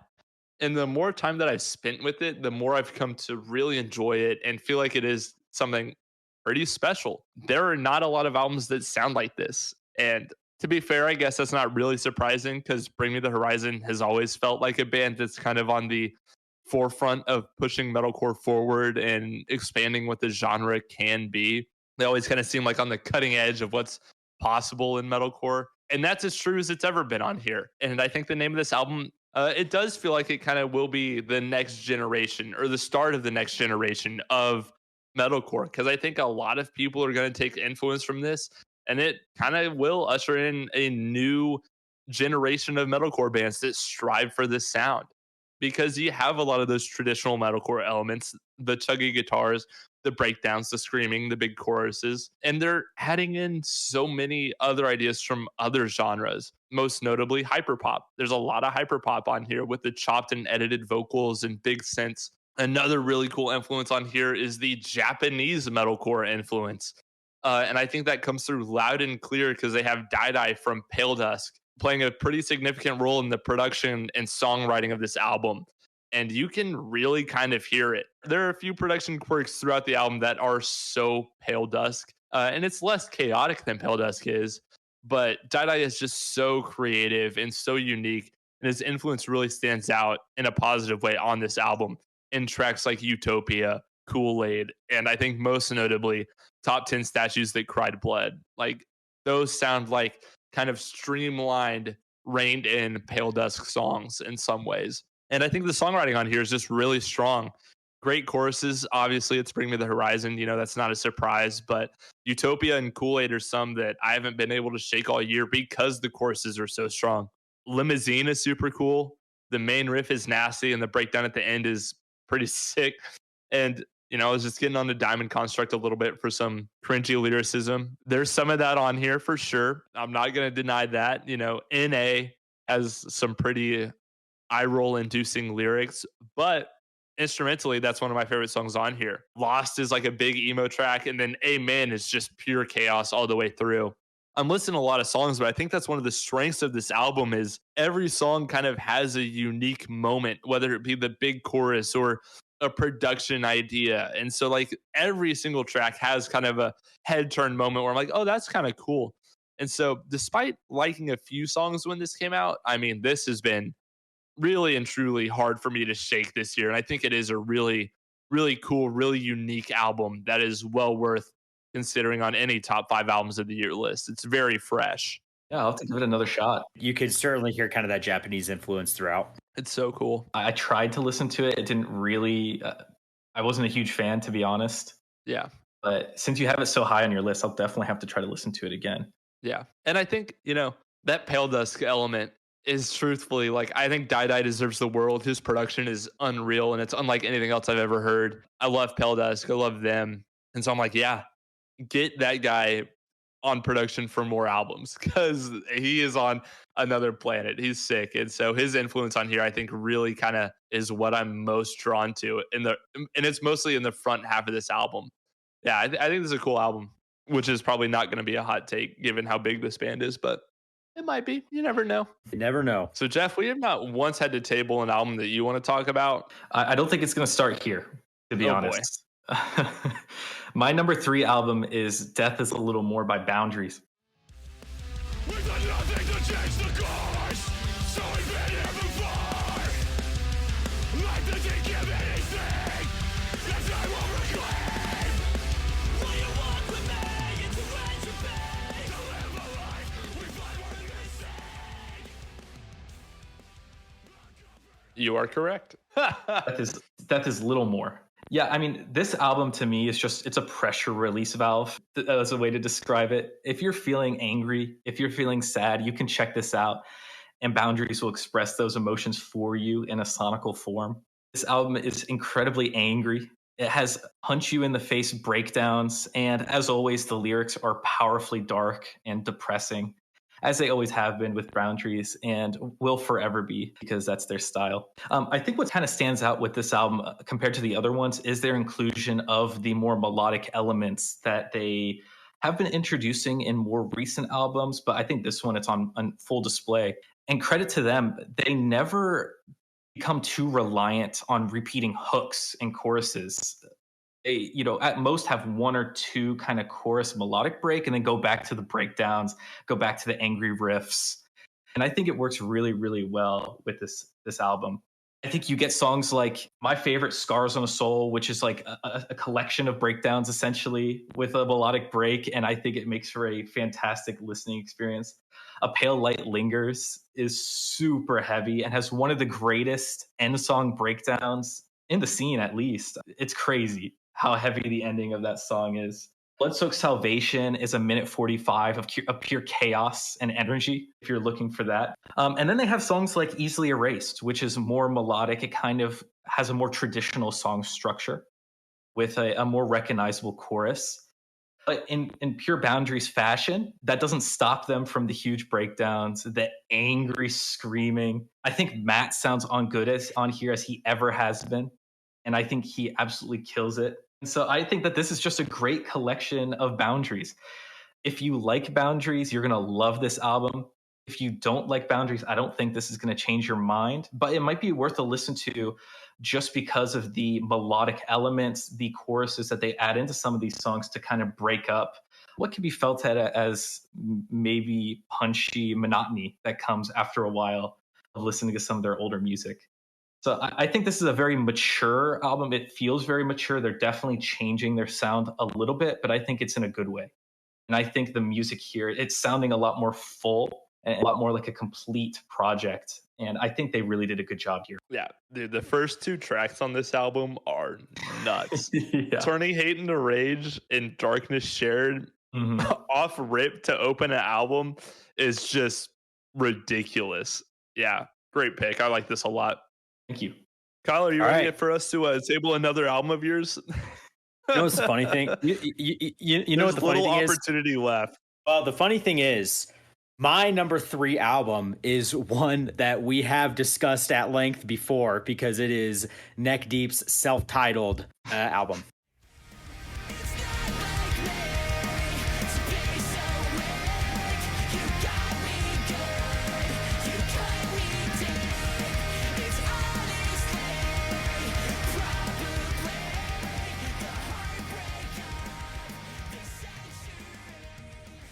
There you go. Yeah, but I'm the sure discussion you'll get to talk about this. The discussion has already had.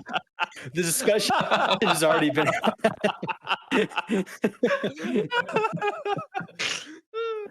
Well, but I don't really remember it that well, Kyle. It? So yeah, rehash it, please. The front half of this album is one of the strongest that I can remember, and 3 of them, Dumbstruck, Dumb F Word, Sort Yourself Out, and Heartbreak of the Century. All 3 were in my top 5 most played songs this year. I think that can speak for itself in that they're a ball of energy. The back half is excellent. I would say it's not as good, but it's still fantastic with how catchy it is, with how heavy the riffs are. I mean, it feels like they've layered 10 guitars on top of each other throughout this album. Man, if you love pop punk and if you love Neck Deep, you got to check this out because Neck Deep is one of my favorite bands ever, and this is my favorite album of theirs. Yeah, it's a good pick. I like this album a lot. It feels kind of like a return to form after all distortions. And there are some rippers on here. I think the ones you mentioned are among my favorite on here too. So Kyle is a good pick. I'm sorry we've talked about this album at length in the past. It's taking the spotlight away from you in this top 5 a lot. It's all right. It's funny. It's funny. It's funny. It'll come back around. For the humor. You'll get to talk about some of these albums. Yes. All right. Well, my number 3, we'll throw it back to Kyle here in a second to let him talk about an album he already mentioned. My number 3 is Analysis Paralysis by 4 Year Strong. What's it gonna take?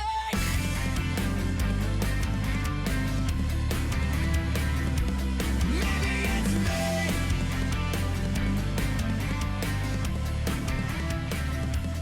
What's it gonna take?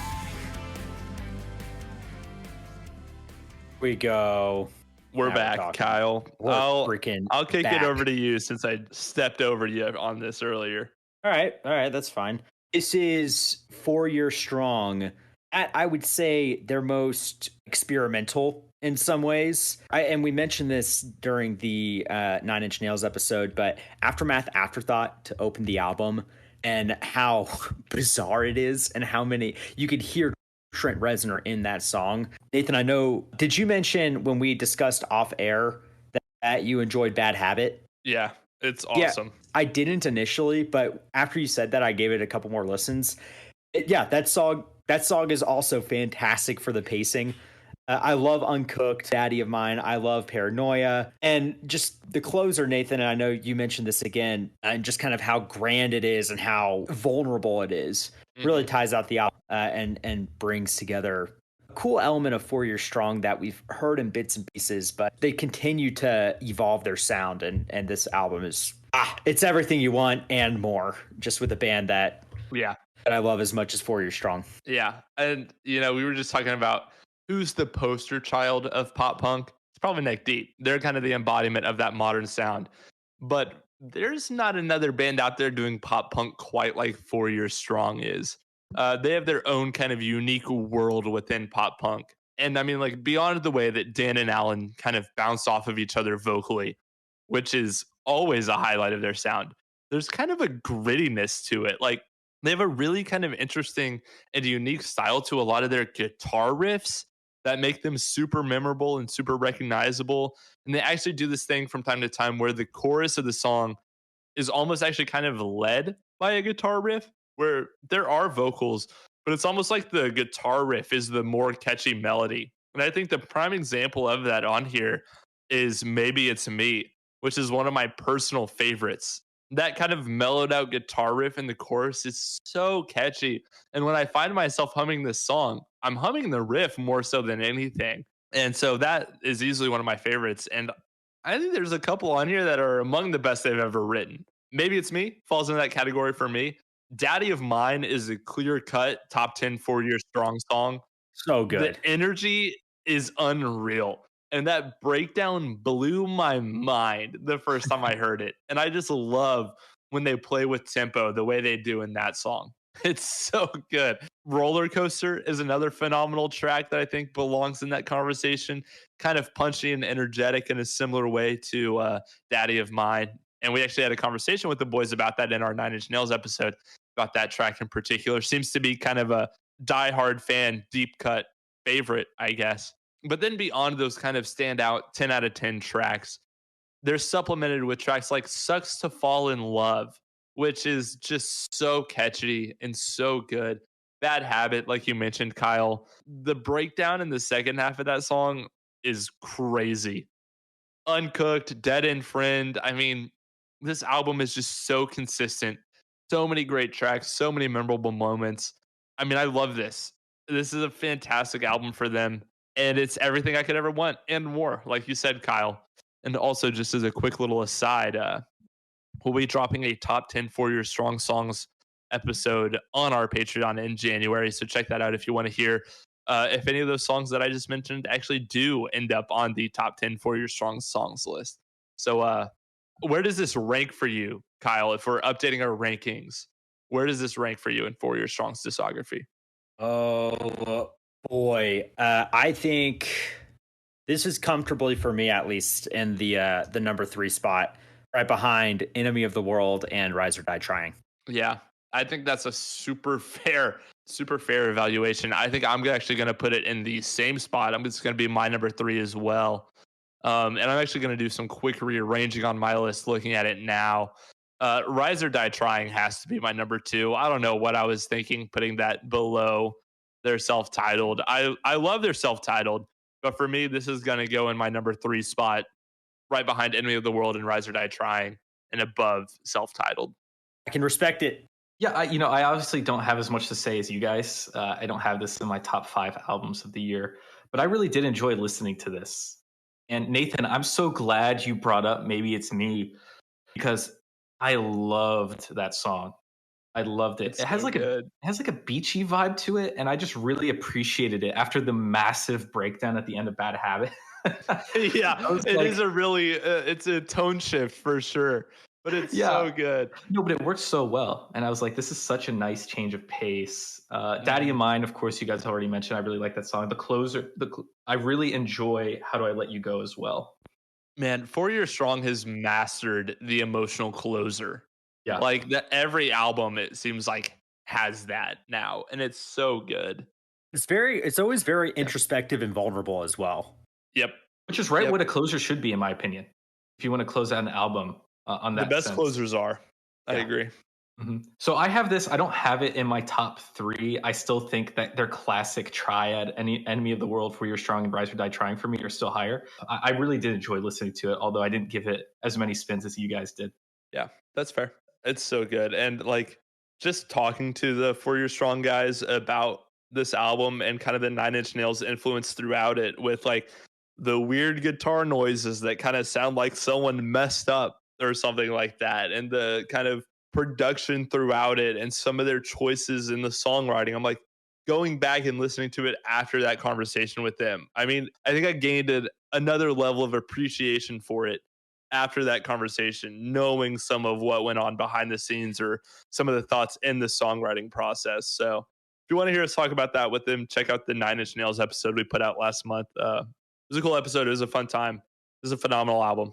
And so, Jeff, I think that'll swing it back around to you for your number 2. My number 2 album of the year, I think it's going to get tabled, if I'm correct. But it is The Nothing That Is by Fit for an Autopsy. What? Oh, Kyle is flipping the script, going from tablee to tabler. It feels good. I had a feeling it'd get tabled. Yeah, no, I mean, this was undeniably going to get tabled. My runner-up will either get tabled or, my runner-up is Violent Delights by Galleons. Table it. Oh, wow, we're going rapid fire right now. We're going punch for punch on the table. We're blazing through this list all of a sudden. But I guess that means this isn't going to get tabled. My number 2 has got to be You Won't Go Before You're Supposed To by Knocked Loose.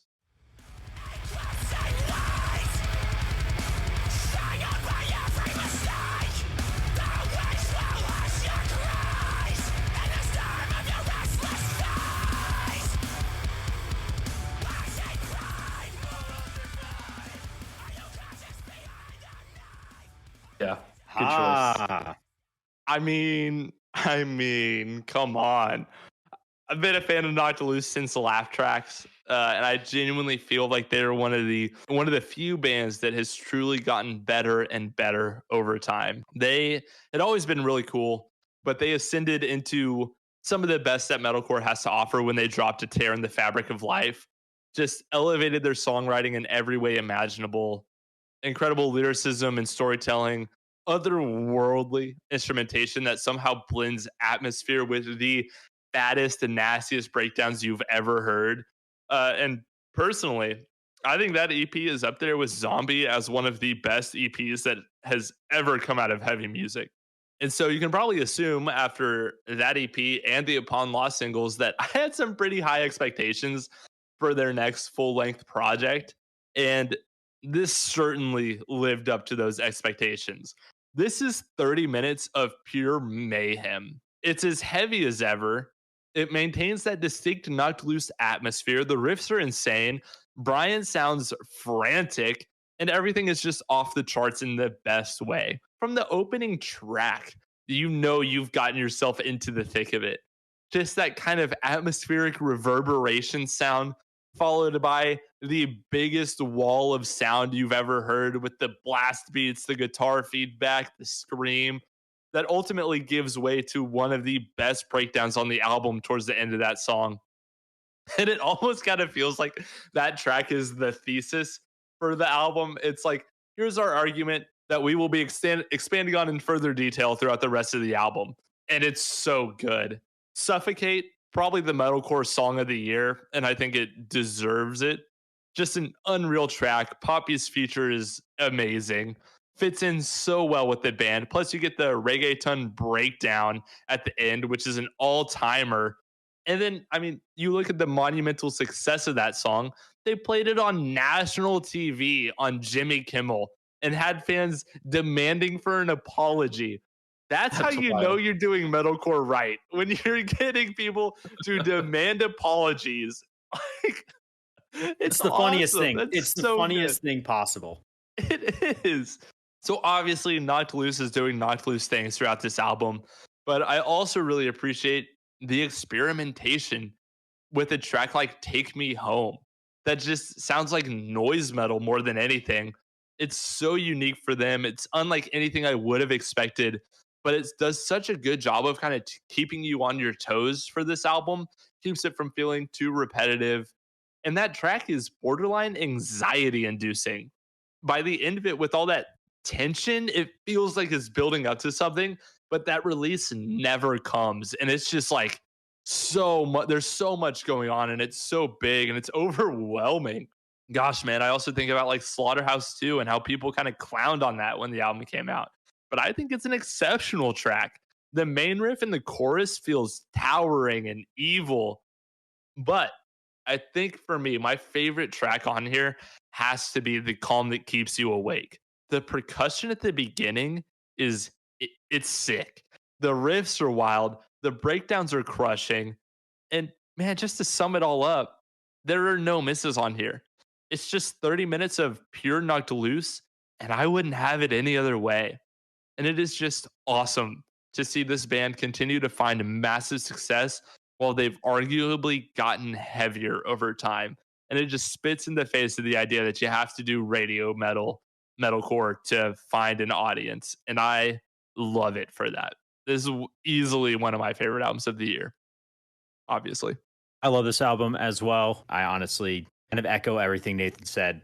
I'm excited for the day we do a Knocked Loose episode. That'll be fun. Yeah. And so you boys have been going back and forth tabling albums. But Jeff, that was the time. It's time to pay the piper. Time to pay the piper. The piper. Yeah, my favorite album of the year has to be Violent Delights by Galleons.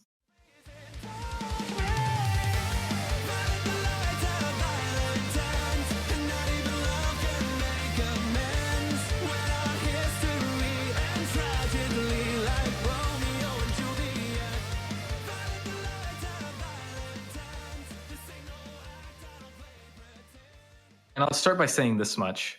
There is a band that I will not name that has recently imploded in recent years. And I feel like ever since they've imploded, at least I have been looking for a substitute. What's going to fill the gap? What new band is going to come out and release something that can kind of fill in the spot for this band that shall not be named? So in 2022, we had Royal Coda, which was a fantastic album. Yes. Their album from 2022. In 2023, we had Wolf and Bear and also Dwellings, Impulses. So a lot of good music filling in the gap there.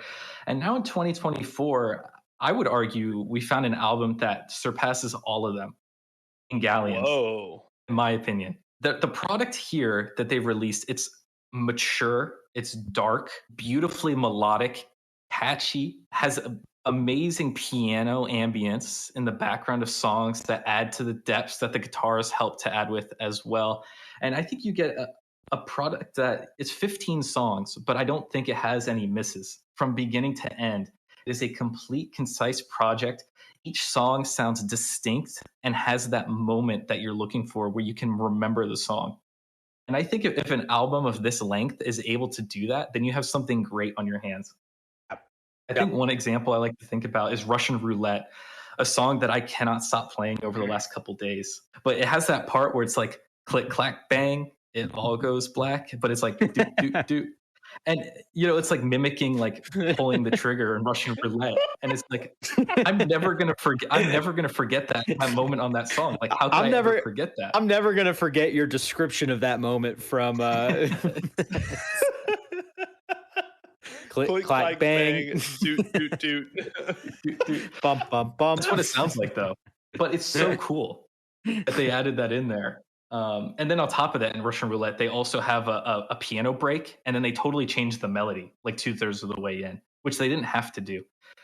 But I think that's just that one song, I think, beautifully encapsulates what this whole album is able to do, which is every song has great screaming parts. It has fantastic melodies that they're not afraid to experiment with. They're not afraid to change throughout each song. Nathan, you mentioned off pod that you love Blue Lagoon. I also love Blue Lagoon. That song is fantastic. And I think the run from Blue Lagoon, Violent Delights, and Kashmir is one of the greatest 3-song stretches, I think, in this genre of music. Yeah. Call it what you'd like, post-hardcore, swancore, whatever you want to. No, don't call it that. We don't like call that. it that, dude. We Don't literally call it just that, talked Jeff. about that. We just talked about that. Bands have ascribed that title to this album. I don't know if it's fair or not, but that's what it's been ascribed. Okay, I'm not calling it that. I like to call it post-hardcore. As you should. The gentleman's description. But regardless, though, Blue Lagoon, Violent Delights, and Kashmir is amazing. Kashmir is great because of his high-pitched vocals throughout the chorus of that song, which showcases the range that Tom has on this album. And so I think all in all, to me, this is a fantastic album that fills the gap that I was looking for in a genre that introduced me to screaming music from the beginning. And I think that's why I have such an emotional connection to albums like this, is because this is the music that got me into scene music at all. And so I think with this album, I've really found one that I was able to latch my teeth onto and really enjoy throughout the entire year. And I'm going to keep listening to it for the foreseeable future. So with that said, I'm excited to hear what Kyle has to say about it, because he has it at number 2. I mean, honestly, I don't have as much to add, but I will say their opener and closer on this album is masterful. You Who Swallowed a Falling Star and Crybaby feat. Idola are perfect bookends to this album.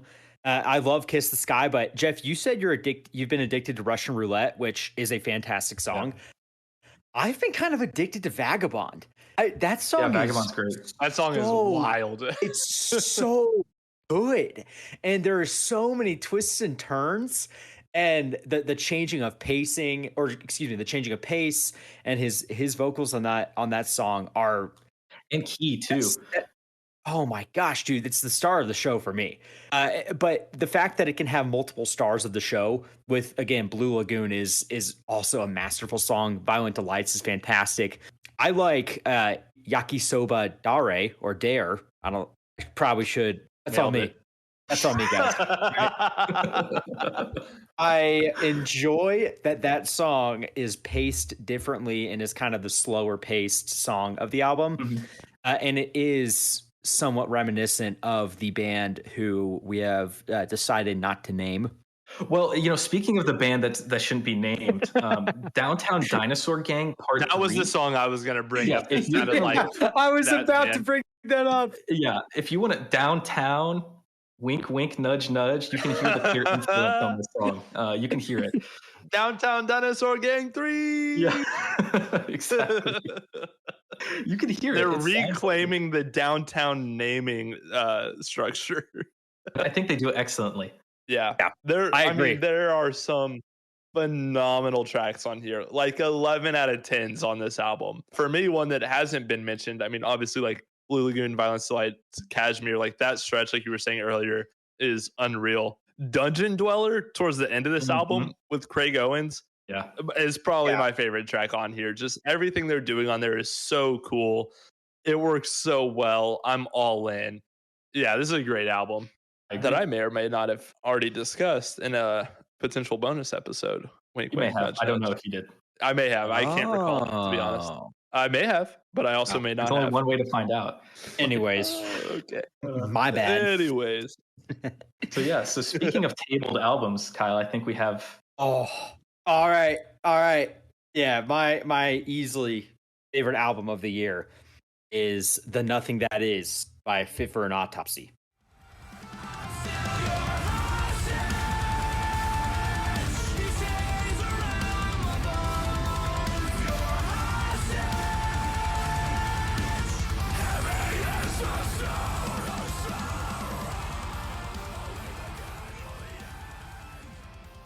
Some of you might recall my favorite album of 2022 was also by Fit for an Autopsy, and gosh dang it, they did it again.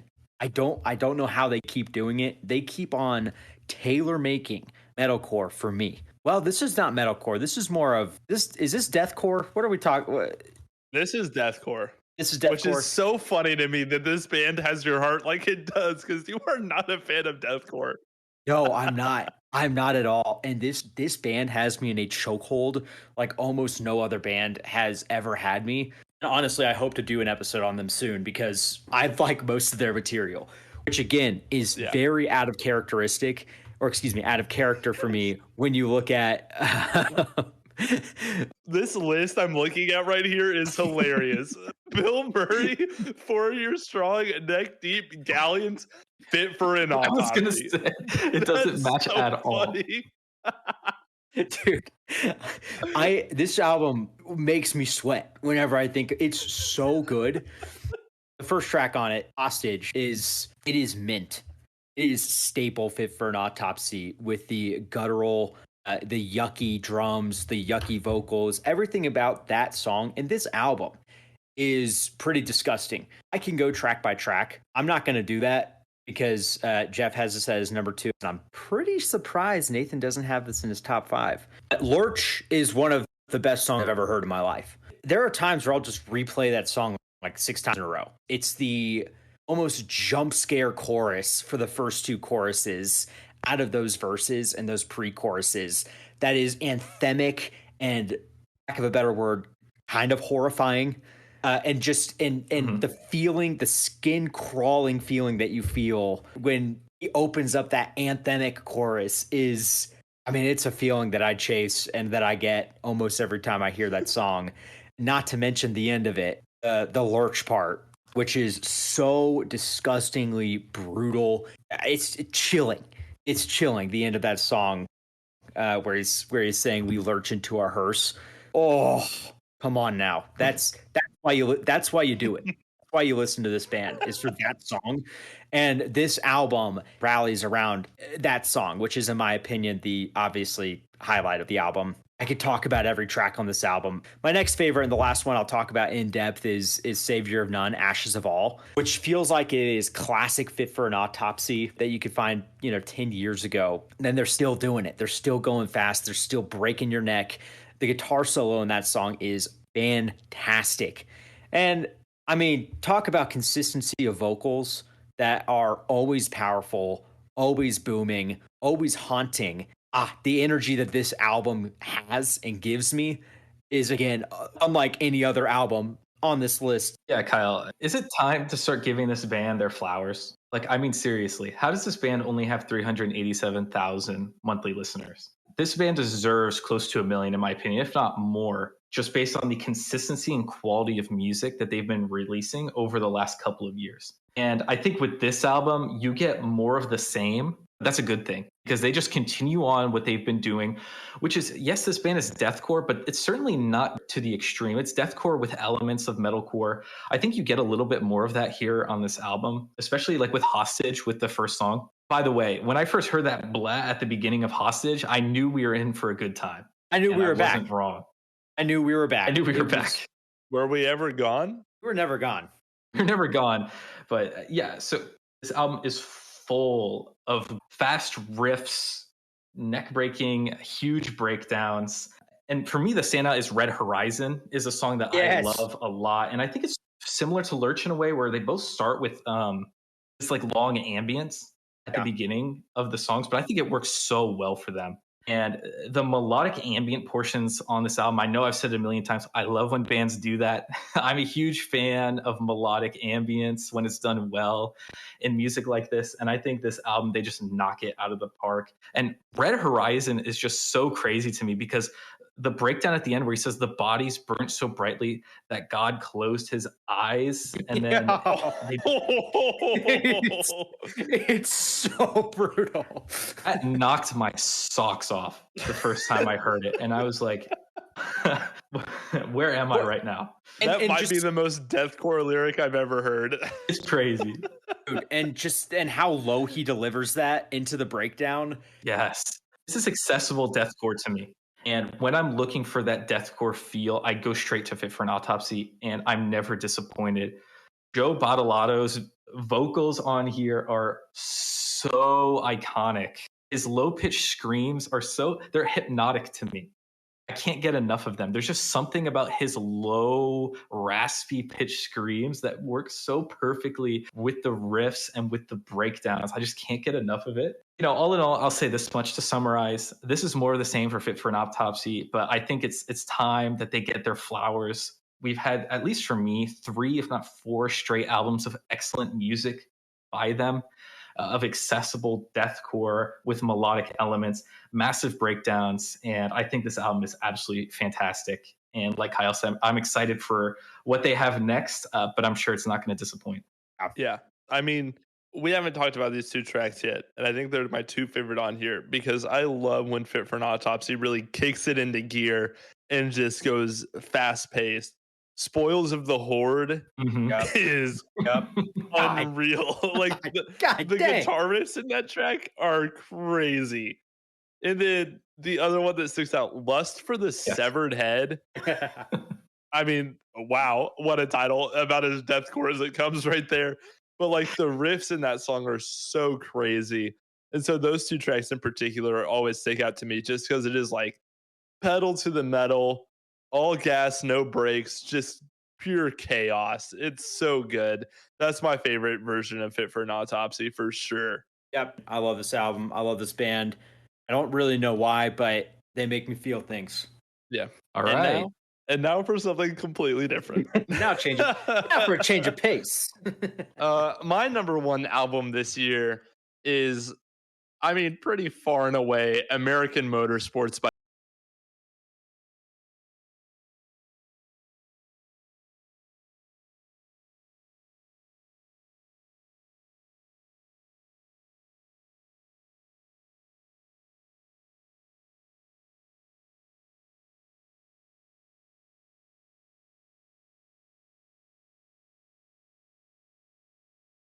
mocked for this, but here we are. Look at us now. Look at us now. They can't say nothing to us. And I'm specifically gonna shout out the 420cc edition of this album, which has a couple extra songs thrown at the start and a couple of the singles that didn't make the album originally thrown in there. And it's everything. It's so good. I've been following, Bilmuri for a while now, and his discography is just so fascinating. Like he's collecting genres and just adding them to his belt. And I think to truly understand Bilmuri, you have to go back to like Wet Milk and Rich Sips, because that's kind of the foundation of his sound. It's like the post-hardcore adjacent sound that he has, kind of just that. There's maybe some other genres thrown in there, but not as much as he goes on to experiment in the future. And I feel like those two albums are like the control for all the genre experimentation. You lay that foundation, then you can do all kinds of crazy things with it, whether that be adding heavy electronics over it, fusing it with 80s hair metal, or in this case, country music. And like Kyle said earlier, this is by no means a country album. It's a post-hardcore, alt-rock, whatever, with country ideas on top of it. But that gives it such a unique flavor and such a fresh sound. And really, in theory, I don't know if it should work, but it does. And I think that's largely a credit to Johnny's songwriting ability on here. He does such a great job of writing, somewhat simple tracks. They're not overly long or overly technical, but that gives him so much opportunity to do all these crazy layers or unique ideas and make them so compelling. Like, for example, take a track like Better Hell. In theory and in structure, it's fairly straightforward, but it's the strength of that hook and that country lead guitar over it that makes it work so well. And this album is a force when it comes to catchy hooks. Like, you could literally just go through the track list and you can assume it's going to be a stellar chorus. The End, Better Hell, Empty Handed, Spinning You Around, Talking to Your Ghost. I mean, like every song on here. Don't forget about 2016 Cavaliers, Ohio song. How could I? It's incredible. All Gas, another one that is excellent. Blindsided. They're all so good. And gosh, man, and you pair those hooks with some like properly groovy breakdowns that get your head moving.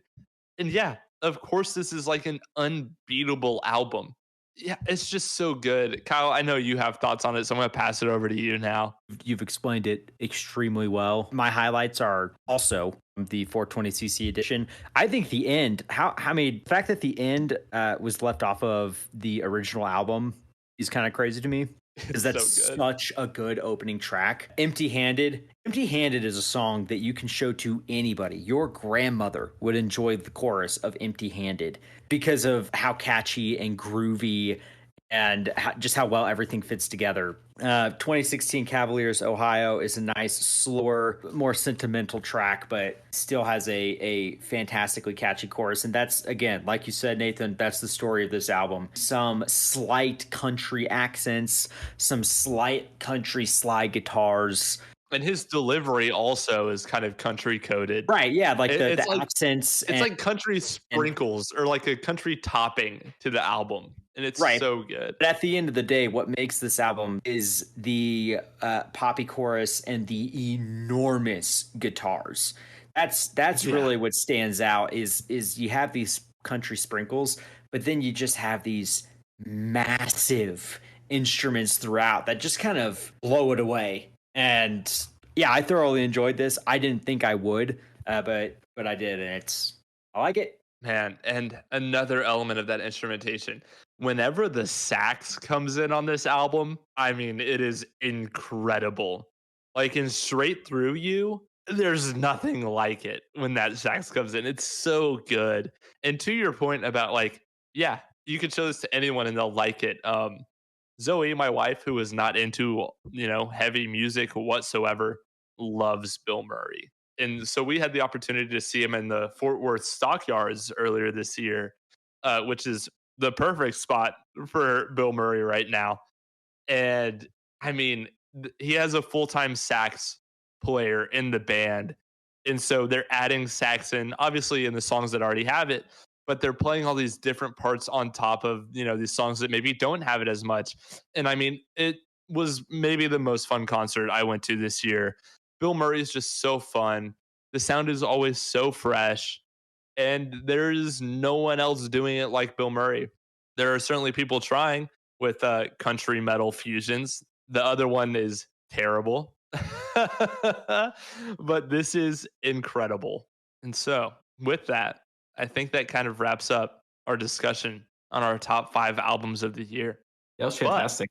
But we're not done yet, Jeff. Don't you worry. We have 2 patrons that are subscribed to the Die Hard tier on our Patreon. And that means typically in a normal episode, they would be able to send in their list for whatever band we're covering. But for this one, they've sent in their top 5 albums of the year. So we're going to pass it over to them now. First up, longtime patron, we have Derek with his top 5 albums of 2024. End of the year album rankings from 5th to 6th. 5th, Self-Titled by Make Them Suffer. 4th, Half Living Things by Alpha Wolf. 3rd, Exhibition of Prowess by Kublai Khan TX. 2nd place, Popular Monster by Falling in Reverse. And the greatest album of the year, in my opinion, You Won't Go Before You're Supposed To by Knocked Loose. Fellas, I'm not going to lie to you. That is a very Nathan-coded list, except for one choice, and I'm not going to say which one. I am shocked to hear that number 2. Shocked. Derek, do not be offended when you hear the bonus episode and that album takes it takes home the award it probably didn't want to. I'll put it like that. But 4 of the other choices were really good, and I agree with them. Could easily have stellar choices. Mm-hmm.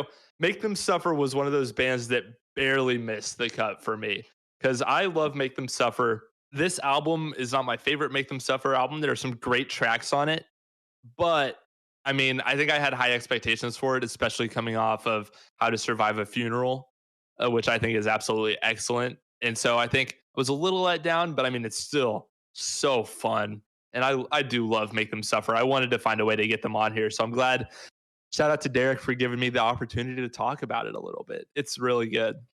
And then, so moving on, our other diehard patron, I think this is his first submission to the show. So we're going to pass it over to Seth now to hear his top 5 albums of the year. These are my top albums of 2024. Number 5, Drugs Until God Shows. Number 4, Bilmuri, American Motorsports. Number 3, Alpha Wolf, Half Living Things. Number 2, If Not For Me, Everything You Wanted. And at number 1 is the home team with The Crucible of Life. Shout out the home team. That's a nice poll right there. That's an elite pool, I think. I mean, that's a great choice. They're sick. Yeah, so both lists, I think, had Alpha Wolf. Mhm. These are my people. These are my boys right here because they get it. And Alpha Wolf, no, actually, I won't say anything about that. They'll hear it because they are patrons. Spoiler. Yeah, so thanks to them, and shout out to all our Patreon subscribers. Y'all are the best. Y'all are awesome. We appreciate it so much. We have a lot of bonus content coming your way soon. So, guys, I think that does it for 2024. Do we have any closing thoughts on this? No, what a year for music. I think the music released this year were great. And the 2 patrons shouting out albums that I hadn't listened to, I think is just a testament to that. Yeah, for sure. There's a lot to check out this year. On top of, everything we're checking out for the show. Yeah. Yeah. Thank you so much to everyone who made it this far into the episode. We appreciate y'all a lot. And we will see you